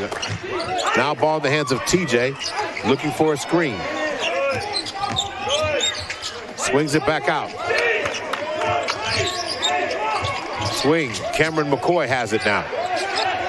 McCoy hands off to Bell with 5 seconds. And Bell's going to lose it in the lane, and he's going to get bailed out on that one. Looks like he's going to get foul called against Morris Williams. With 3.4 seconds to go. Looking at the foul count, what kind of fouls look like Williams look like he's going to have right now? So you're talking about Williams right now in terms of fouls. His foul situation is, that's right here. So he's got, now he just picked up his second, possibly third. Score 44-40 as it is right now. So Lions need a basket. Throw it up top. Ball in the hands of Bell. 17 seconds on the shot clock now. Bell finds a space in the lane, draws contact. Looks like he's going to draw a foul against Crosby there.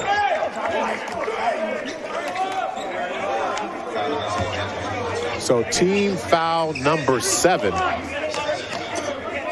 So 2 shots coming, but the Lions are in a 1-and-1 situation going forward here. Yeah, he did a good job of going and challenging Crosby, and of course, through the body. So as he goes to the line to shoot too, we'll see. Bell on the afternoon thus far. Lewis. Lewis has been, that's his first opportunity at the free throw line. Gets the first one to fall. I'm a big fan of Lewis's game. I think he's a little bit undersized, but boy, he plays hard. He's athletic, and he's not afraid to attack the rim. Yeah, that was definitely one of the comments there. Oh, rebound, Langston Lions. Big one. Missed the free throw, but Wilson gets the rebound. That miss will have to put on Swick's card. Going to work right now. Lewis still dribbling. Lewis pulls up with 5 seconds on the shot clock. Shot no good. Kind of a off-balance 3. Not sure that's the best shot the Lions won in that situation. That was a hurried shot. Going to work. The Lions remain in man-to-man defense. Covering up top. Going to swing it. 14 seconds on the shot clock. Turnover. And then losing the ball out of bounds. Trying to get the ball in the hands of Shannon Strickland. Now you got to convert. I mean, you're getting stops. What are you going to do when you get them? So now going to inbound this ball. Alexander and Henry checks into the game. So Thomas gets it over to the hands of TJ. TJ back to Thomas. Hands off to Alexander on the left wing. Swing back out. Thomas thought about the 3. Drives inside and finishes at the rim and count the basket. That's what you do. Yeah, nice opportunity there. Ball comes out off a ball rotation. He challenges. Guess what? He's not shy to contact. He just puts it off the glass and comes away with 2. This is Langston Lion basketball, brought to you by Blue Sky Bank, MJ Bail Bonds, Community Health Centers of Oklahoma, and Guiding Right.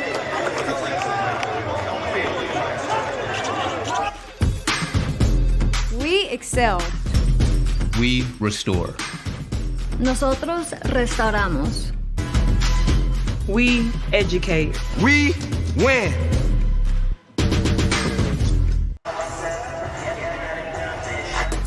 We heal. We produce. We discover. We nurture. We show out. Points in the contest, Gary. He's got it all types of different ways.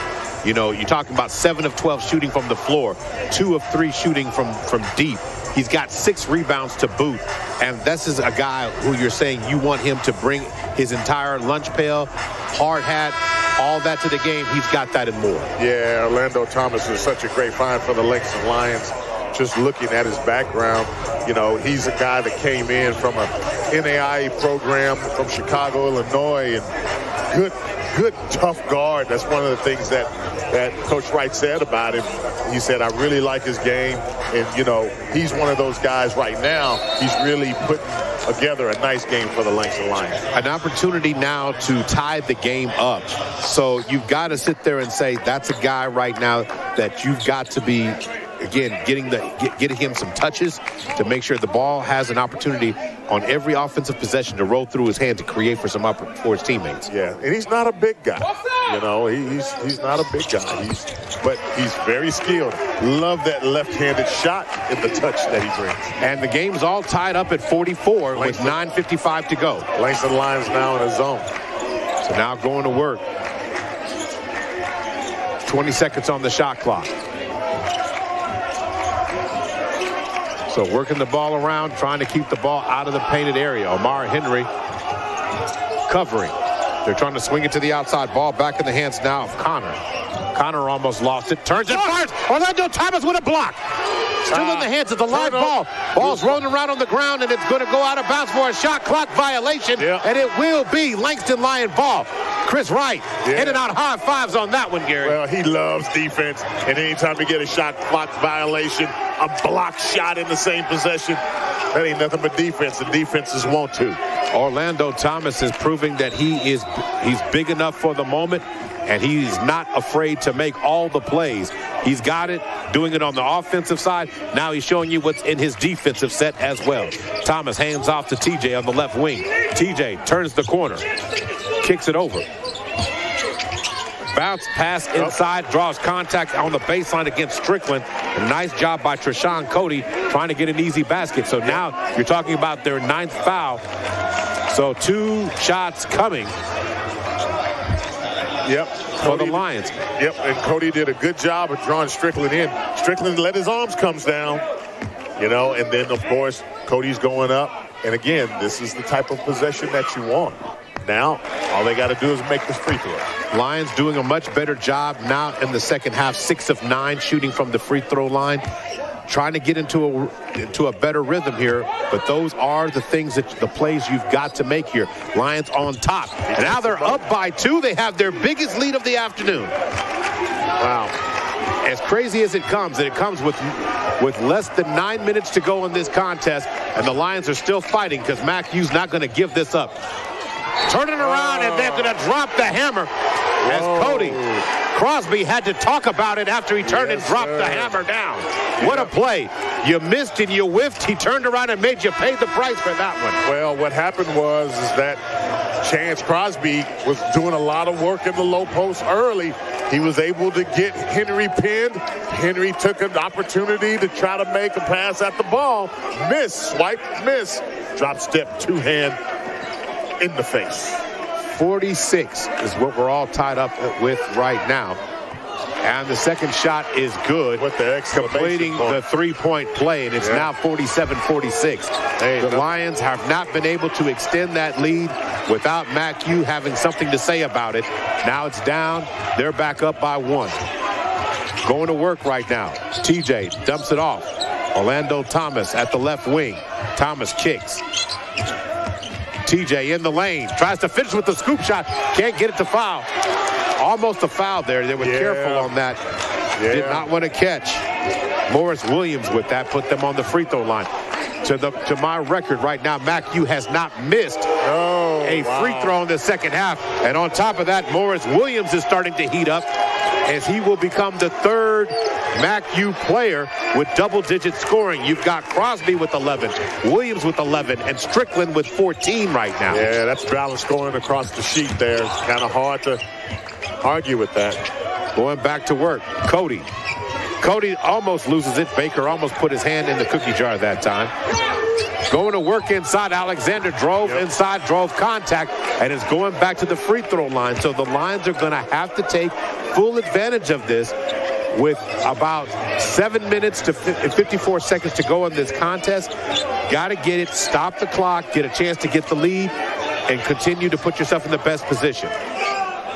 Guys, Coach Gamblin did not like that call. He's addressing it with the official, but I do not think that the defender got his feet set. I think they got it right. Yeah, in addition to, you got to see exactly where he was in the paint. You know, he's kind of deep back under the rim like that. Again, you know, you got to be in the right place. Alexander misses the front part of his opportunities at the free throw line. So now going to work and knocks down the second one. So it is now a 3-point game.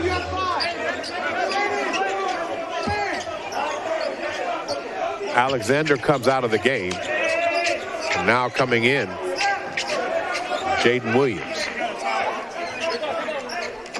Got some wet spots here on the court.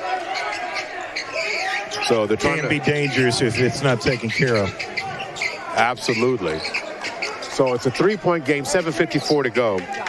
So at this point, Gary, the Lions have got to continue to win the rebound battle in this game. Yeah. It's 27-18 overall.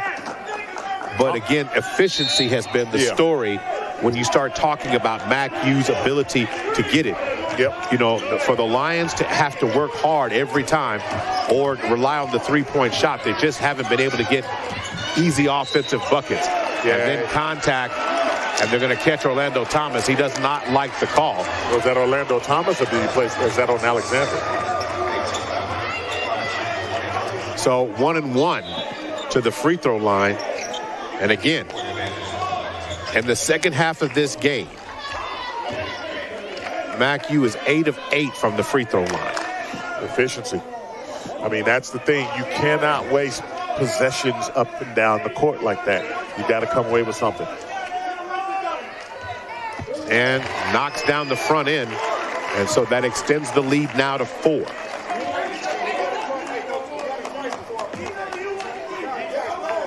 So now going to work.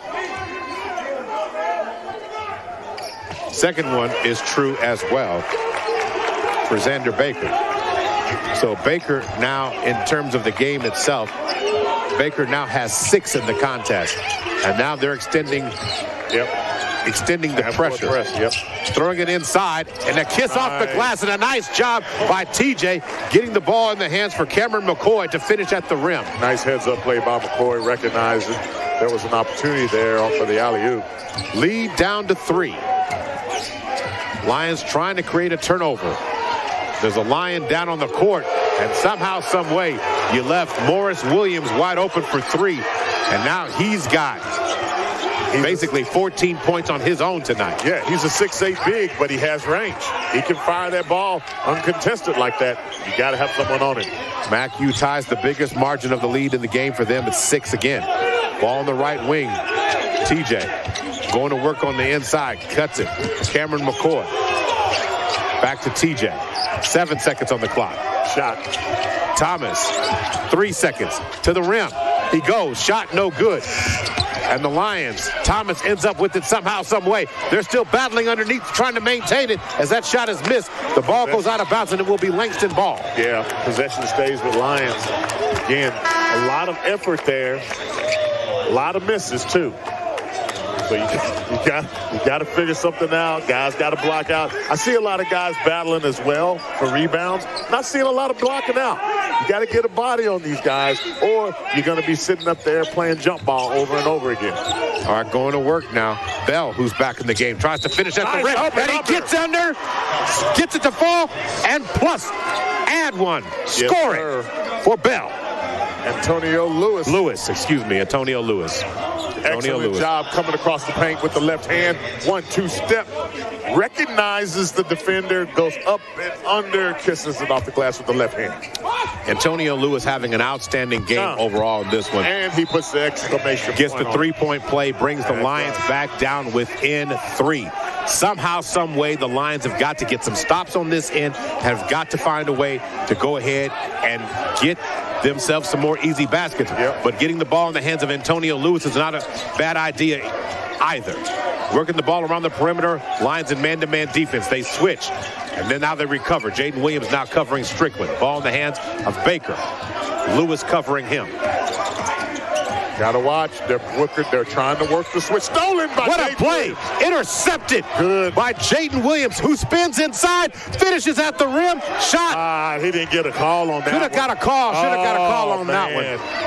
But needless to say, nice play. Good try by the freshman. 5:43 to go in this game. Lions down by 3. Williams. Can't leave Chance Crosby under the basket by himself. You got to have a body on him. Williams stops, pops for 3, and he knocks down another one. Wow. He's got 17 on the night. Got to get a hand in that young man's face. The lead is 6, 58-52. Yep. And a timeout's going to be called on the floor right now.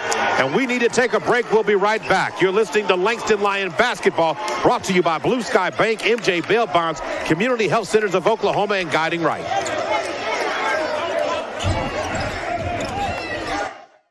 Hi, I'm Mike Rowe, and it never fails. Every time I visit this state and talk to the folks in the energy business, I learn something world-changing. The technology here is bleeding edge, and so is the focus on the environment. As for the people, they're among the smartest, most innovative, most talented workers I've ever had the pleasure of meeting anywhere. They're busy keeping our modern life going. Not a bad career choice, if you ask me. See their stories at oerb.com/micro.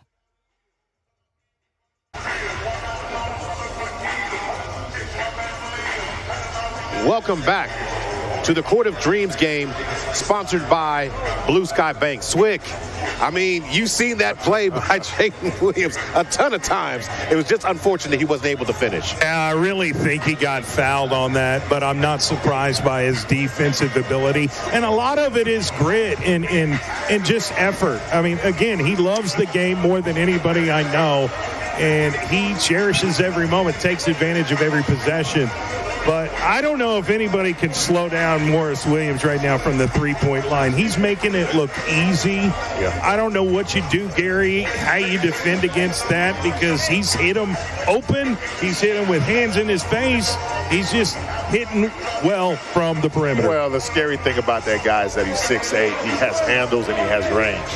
Yeah. So when you got a guy who has good inside-outside game like that, and then, of course, I'm sitting here looking at it, the ball rotation was in such a way where Jay Wilson was trying to get there, but he was slightly out of position.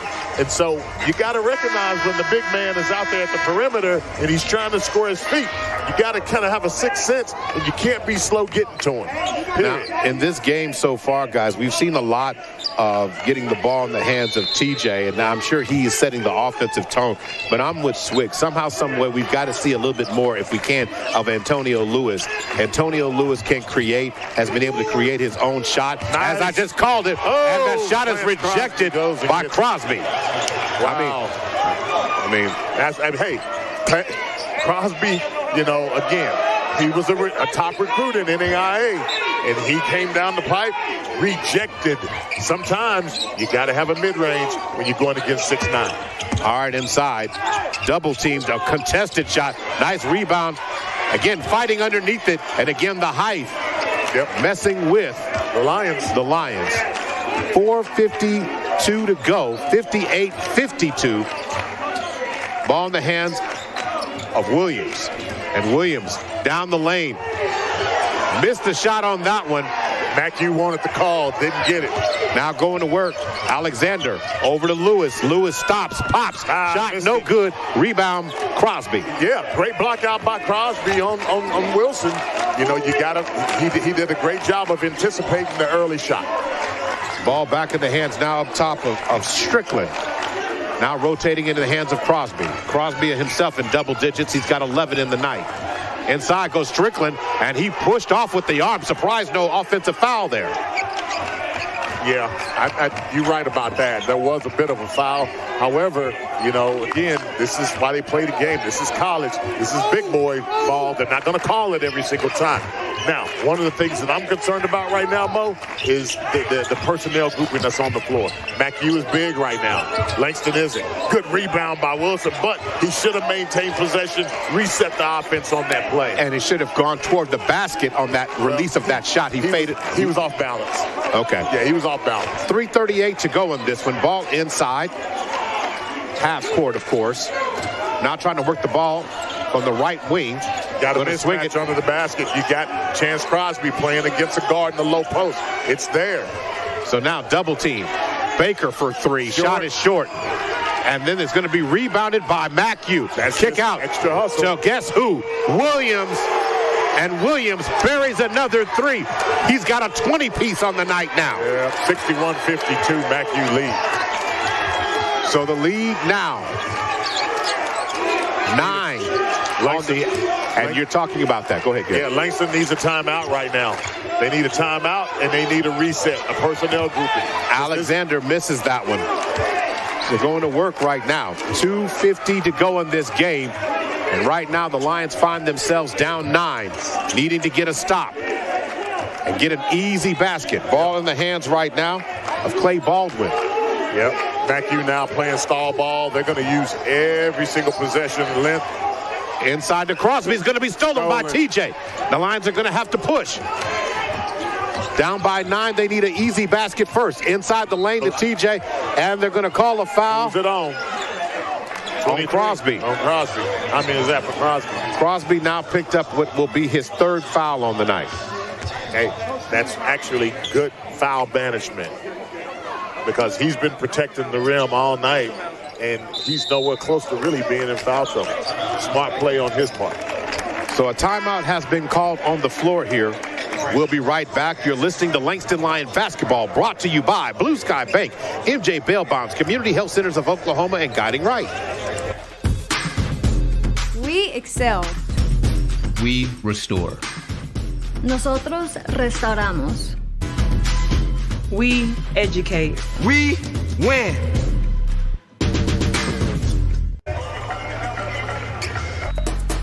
We heal. We produce. We discover. We nurture. We show out.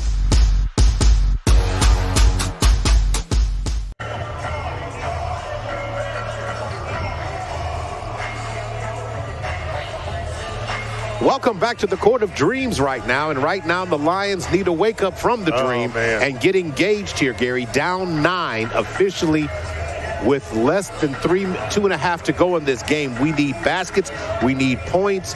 We need a way to get easy stops and easy baskets this way. And right now, somebody has got to guard Mr. Morris Williams. Yeah, he's gotten hot out there.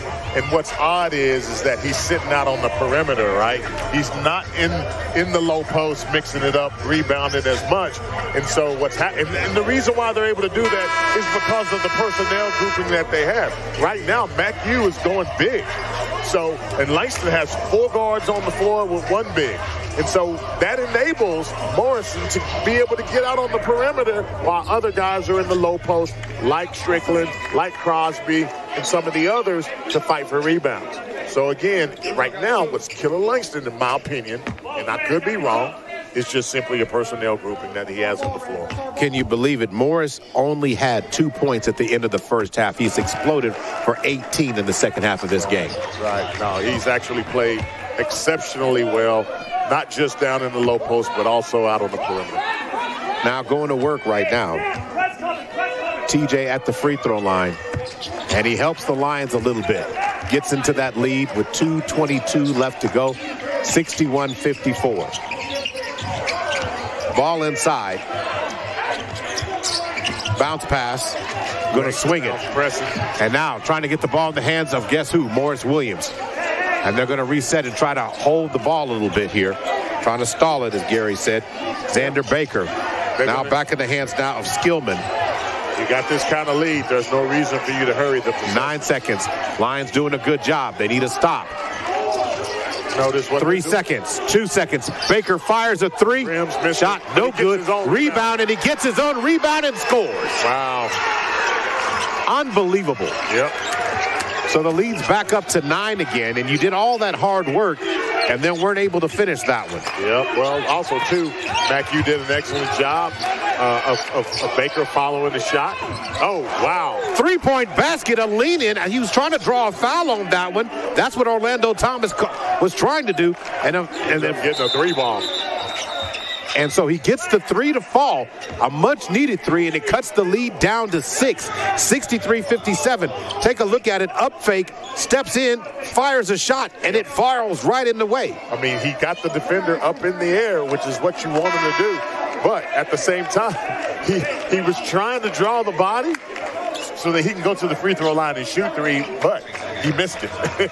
he missed the draw, but made the shot. Orlando Thomas with 22 points on the night right now. Ball in the hands, of course, going to kick it. Got to get back. 2-on-1. So Skillman inside, and they're going to call offensive foul. Job by Jaden Williams. What a job by Jaden Williams, sacrificing the body to give the Lions a possession exactly when they need it. Smart play by Williams. That's the only thing he could do, right? Why is that? Because it was a 2-on-1. Defense didn't get back. He got caught. The freshman made a head-up play. That was actually a really, really smart play for such a young player. So now going to work.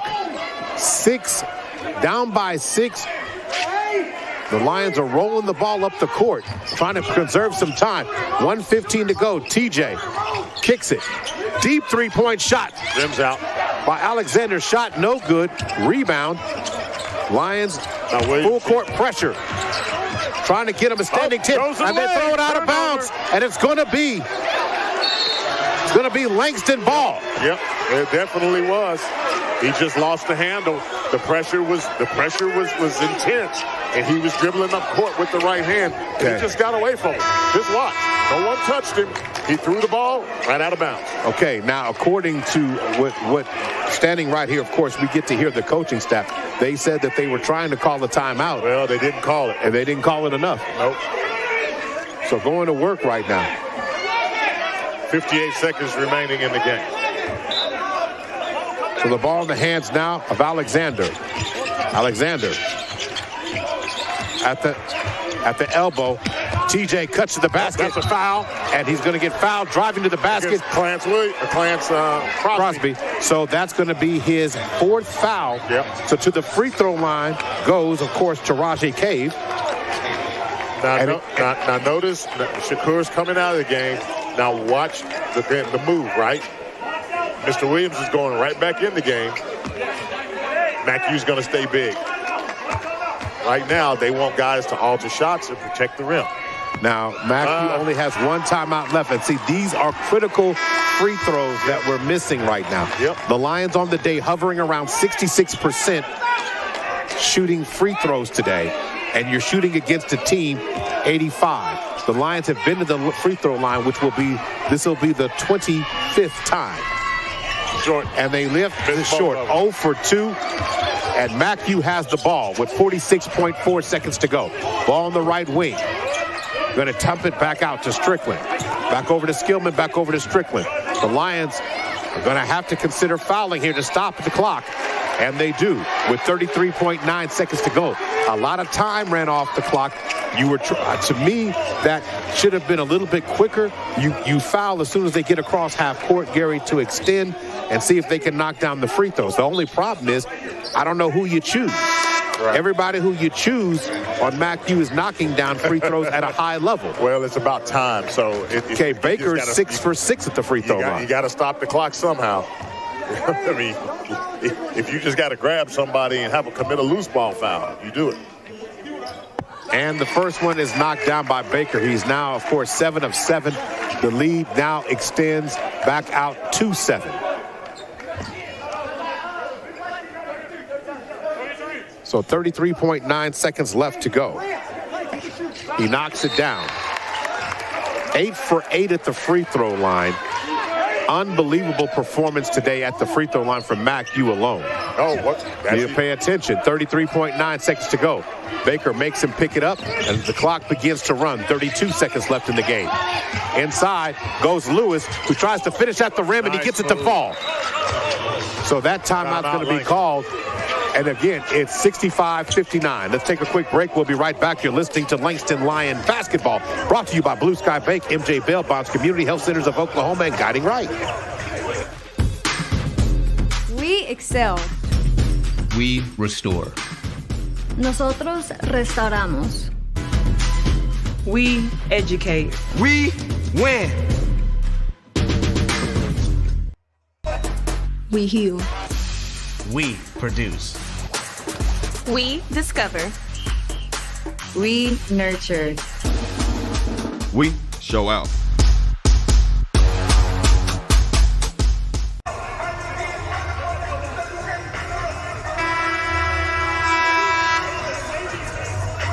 .5 seconds to go.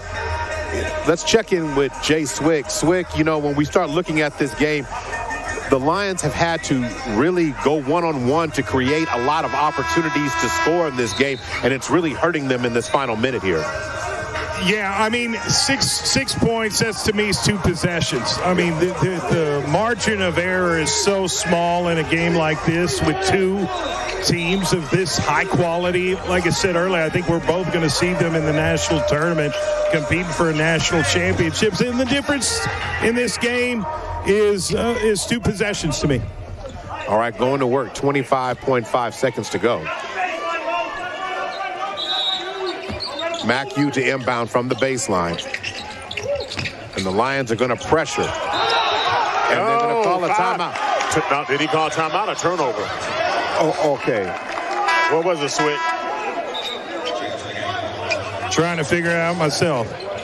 So it looks like it will be, okay, so it's a turnover. 5-second call. Yes, sir. It's a turnover. So here we go. The Lions needed a opportunity. And the ball's going to be deflected. Orlando Thomas has it.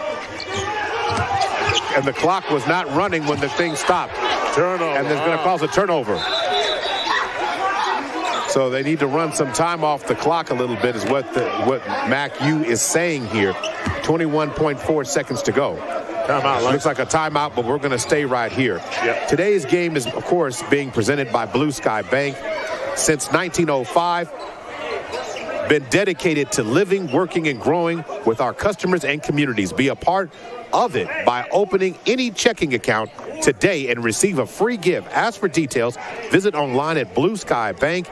You know, do that. 1-833-712-4700. That's 1-833-712-4700. Blue Sky Bank, member FDIC, equal housing lender. So right now there is a review on the floor right now, Gary, is because they want to see exactly how much time was run off the clock there. Yeah. We know from the inbounding play that it did not start exactly when the ball was in play. Yeah, it didn't. And I'm thinking that's going to probably be about 4 seconds is what it looks like. So we'll see here as we look at all 3 officials here at the scores table, trying to monitor.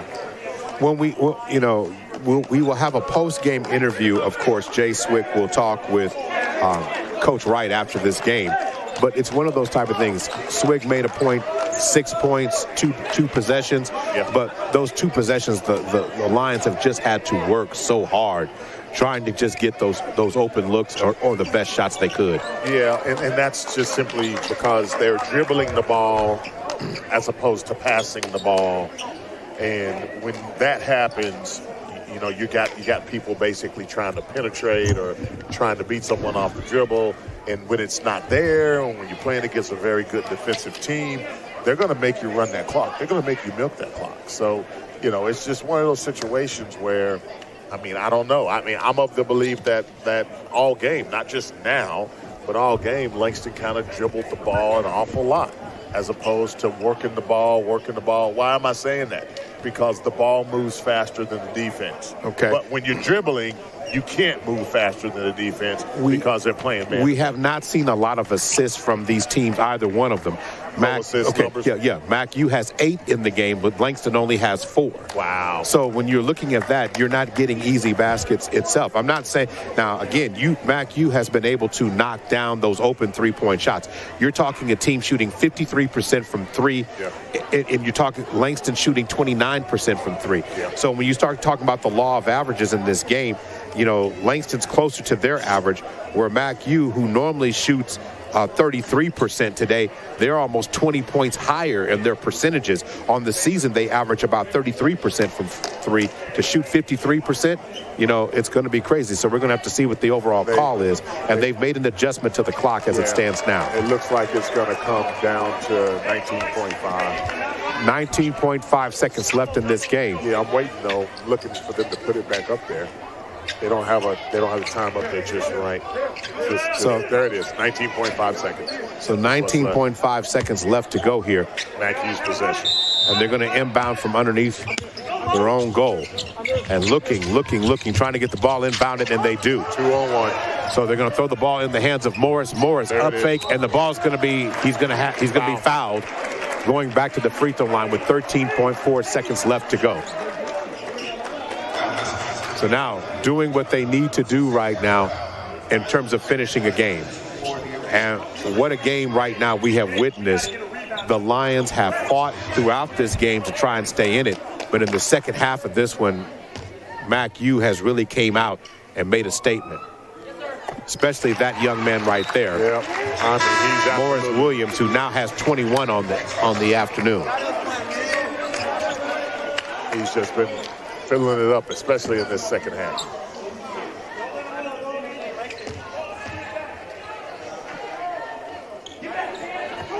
So Drock knocks it down, so he's got 22. 12 seconds on the clock. Thomas back in the game. Hands off to Lewis. Lewis sets, fires for three, and he knocks it down. So that's going to make it 67-62. Nearly stolen on the inbounds, but a foul's going to be called with 4.9 seconds. It's going to send Xander Baker back to the free throw line right now.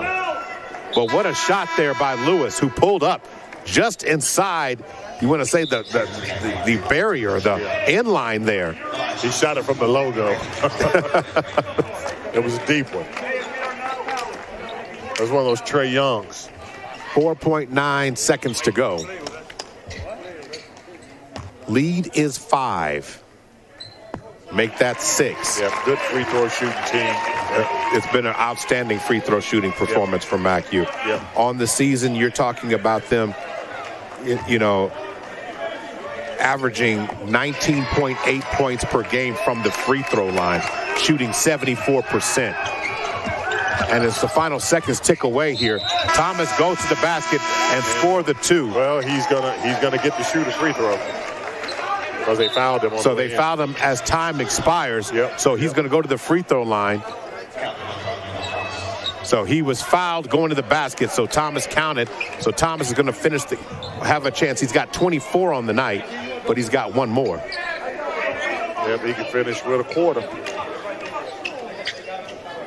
So Thomas is going to go ahead and shoot that free throw here. And then immediately following the contest here is 0.8 seconds left when the foul is called. So Thomas is going to finish this one. Yep, he hits it. And knocks it down for his 25th point. And that is the final score of this contest, as MacU knocks off the number 5 ranked team in the country by the score of 69-65. Yeah, excellent play by MacU. Defensively, offensively, they rebounded very well, and just had a heck of a presence, particularly out on the perimeter and down in the low post, the key player. So MacU improves to 7-3 overall, but 2-2 in conference play. Who did they lose to? I'm just curious. I mean, over the course, in terms of their losses this year in conference, I'll get that to you. Just period. I just don't. I mean, this team, the way they showed up today, you just don't see them being a 2-3 loss team. No, you don't. So I'll have that confirmed here in just a moment. But we're going to go ahead and see if we can get to Chris Wright. And let's swing it on down to Jay Swick. Do you have Coach Wright with you? Yeah, I got Coach Chris Wright of Langston. Coach, disappointing loss. Not by a lot, though. 4 points. What was the main takeaways from this game? Again, we talked about it before the game. I think Josh Cameron is, he's really good. That's, a really, really well-coached team. And, they cause problems because of how they shoot the ball. So, man, my hat's off to them. I give them credit. Every mistake that we made, man, they made us pay. And that's what good teams do. When you give up, what did we give up at halftime? Under 30 points, and you give up almost 50 in the second half. It's not a recipe for winning. And we know we've been playing with fire. We had a couple guys that just had missed assignment after missed assignment. And good teams, well-coached teams, they make you pay. And so my hat's off to them. We'll get better. Well, it does seem like these are two of the best teams in the Sooner Athletic Conference, going to be competing for a conference championship and probably going to get a berth into the national tournament. It gave me March Madness type vibes today. It did. I hope we can be one of the better teams in the conference. I mean, we have the ability to, but we got to play a lot smarter. We've been playing with fire. Fortunately, we had won a lot of these games. I hadn't been real thrilled with our wins. I've really been knowing our guys. And so hopefully, we'll have a team that will listen a little bit more now as far as just what we need to do to be a really good basketball team. But I like our team. I love our guys. We're good dudes. But we got exactly what we deserve. What do you want to see differently from this team next game in terms of execution? Well, we had some costly turnovers in the second half. But again, it all starts with how we defend and how we rebound. And both of those were pretty piss poor in the second half. And but hey, it's December. I don't want to be playing our best basketball in December, right? We want to be playing our best basketball in March. And we'll learn from this throttling that we took, and we'll get better. They outcoached us, outplayed us today. Again, hats off to Mac U. What's next for Langston? When's your next game? Our guys aren't going to have very much fun the next 6 days before we play Wayland Baptist. So we're going to try to get some guys a whole lot tougher. And it might be a deal where we just stop playing some talented guys that can't do what they're supposed to do. Coach Chris Wright, Langston University. Thanks, Coach. I appreciate you, sir. Thank you. Back to you guys. Thank you, Swick. When you start talking about that, you hear it from Chris Wright. He's very honest about how he feels, and he's always very true about it. Langston falls to 8-2, gets their first conference loss of the season, falling to 4-1 overall. Gary, but when you asked me earlier who did they lose to, they lost to OCU and they lost to Southwest Christian. Those are the two losses that they had, and then they turn around here and then have won 2 straight games. So I think this game was an easier game for them to get up. It's at Paycom. They were ready. They were excited to play. They wanted to make the most of the situations that they could, and they took advantage of it. Mac, you did, and beating the Lions today. Yeah, and they also got the big man, right? I mean, you got the big man. He's eligible. He steps in and plays, and comes up nicely. I mean, double digits. I don't know what he had in the way of rebounds, but his presence down the path. We're talking about Clarence Crosby. 11 points and overall. Right. The rebounding, they don't have a lot for him. They only said he only had 2 rebounds over there. But here's the other part too. What does that do for, guys like Williams, right? I mean, you got a guy like him who normally would have to sit down there underneath the rim and guard it.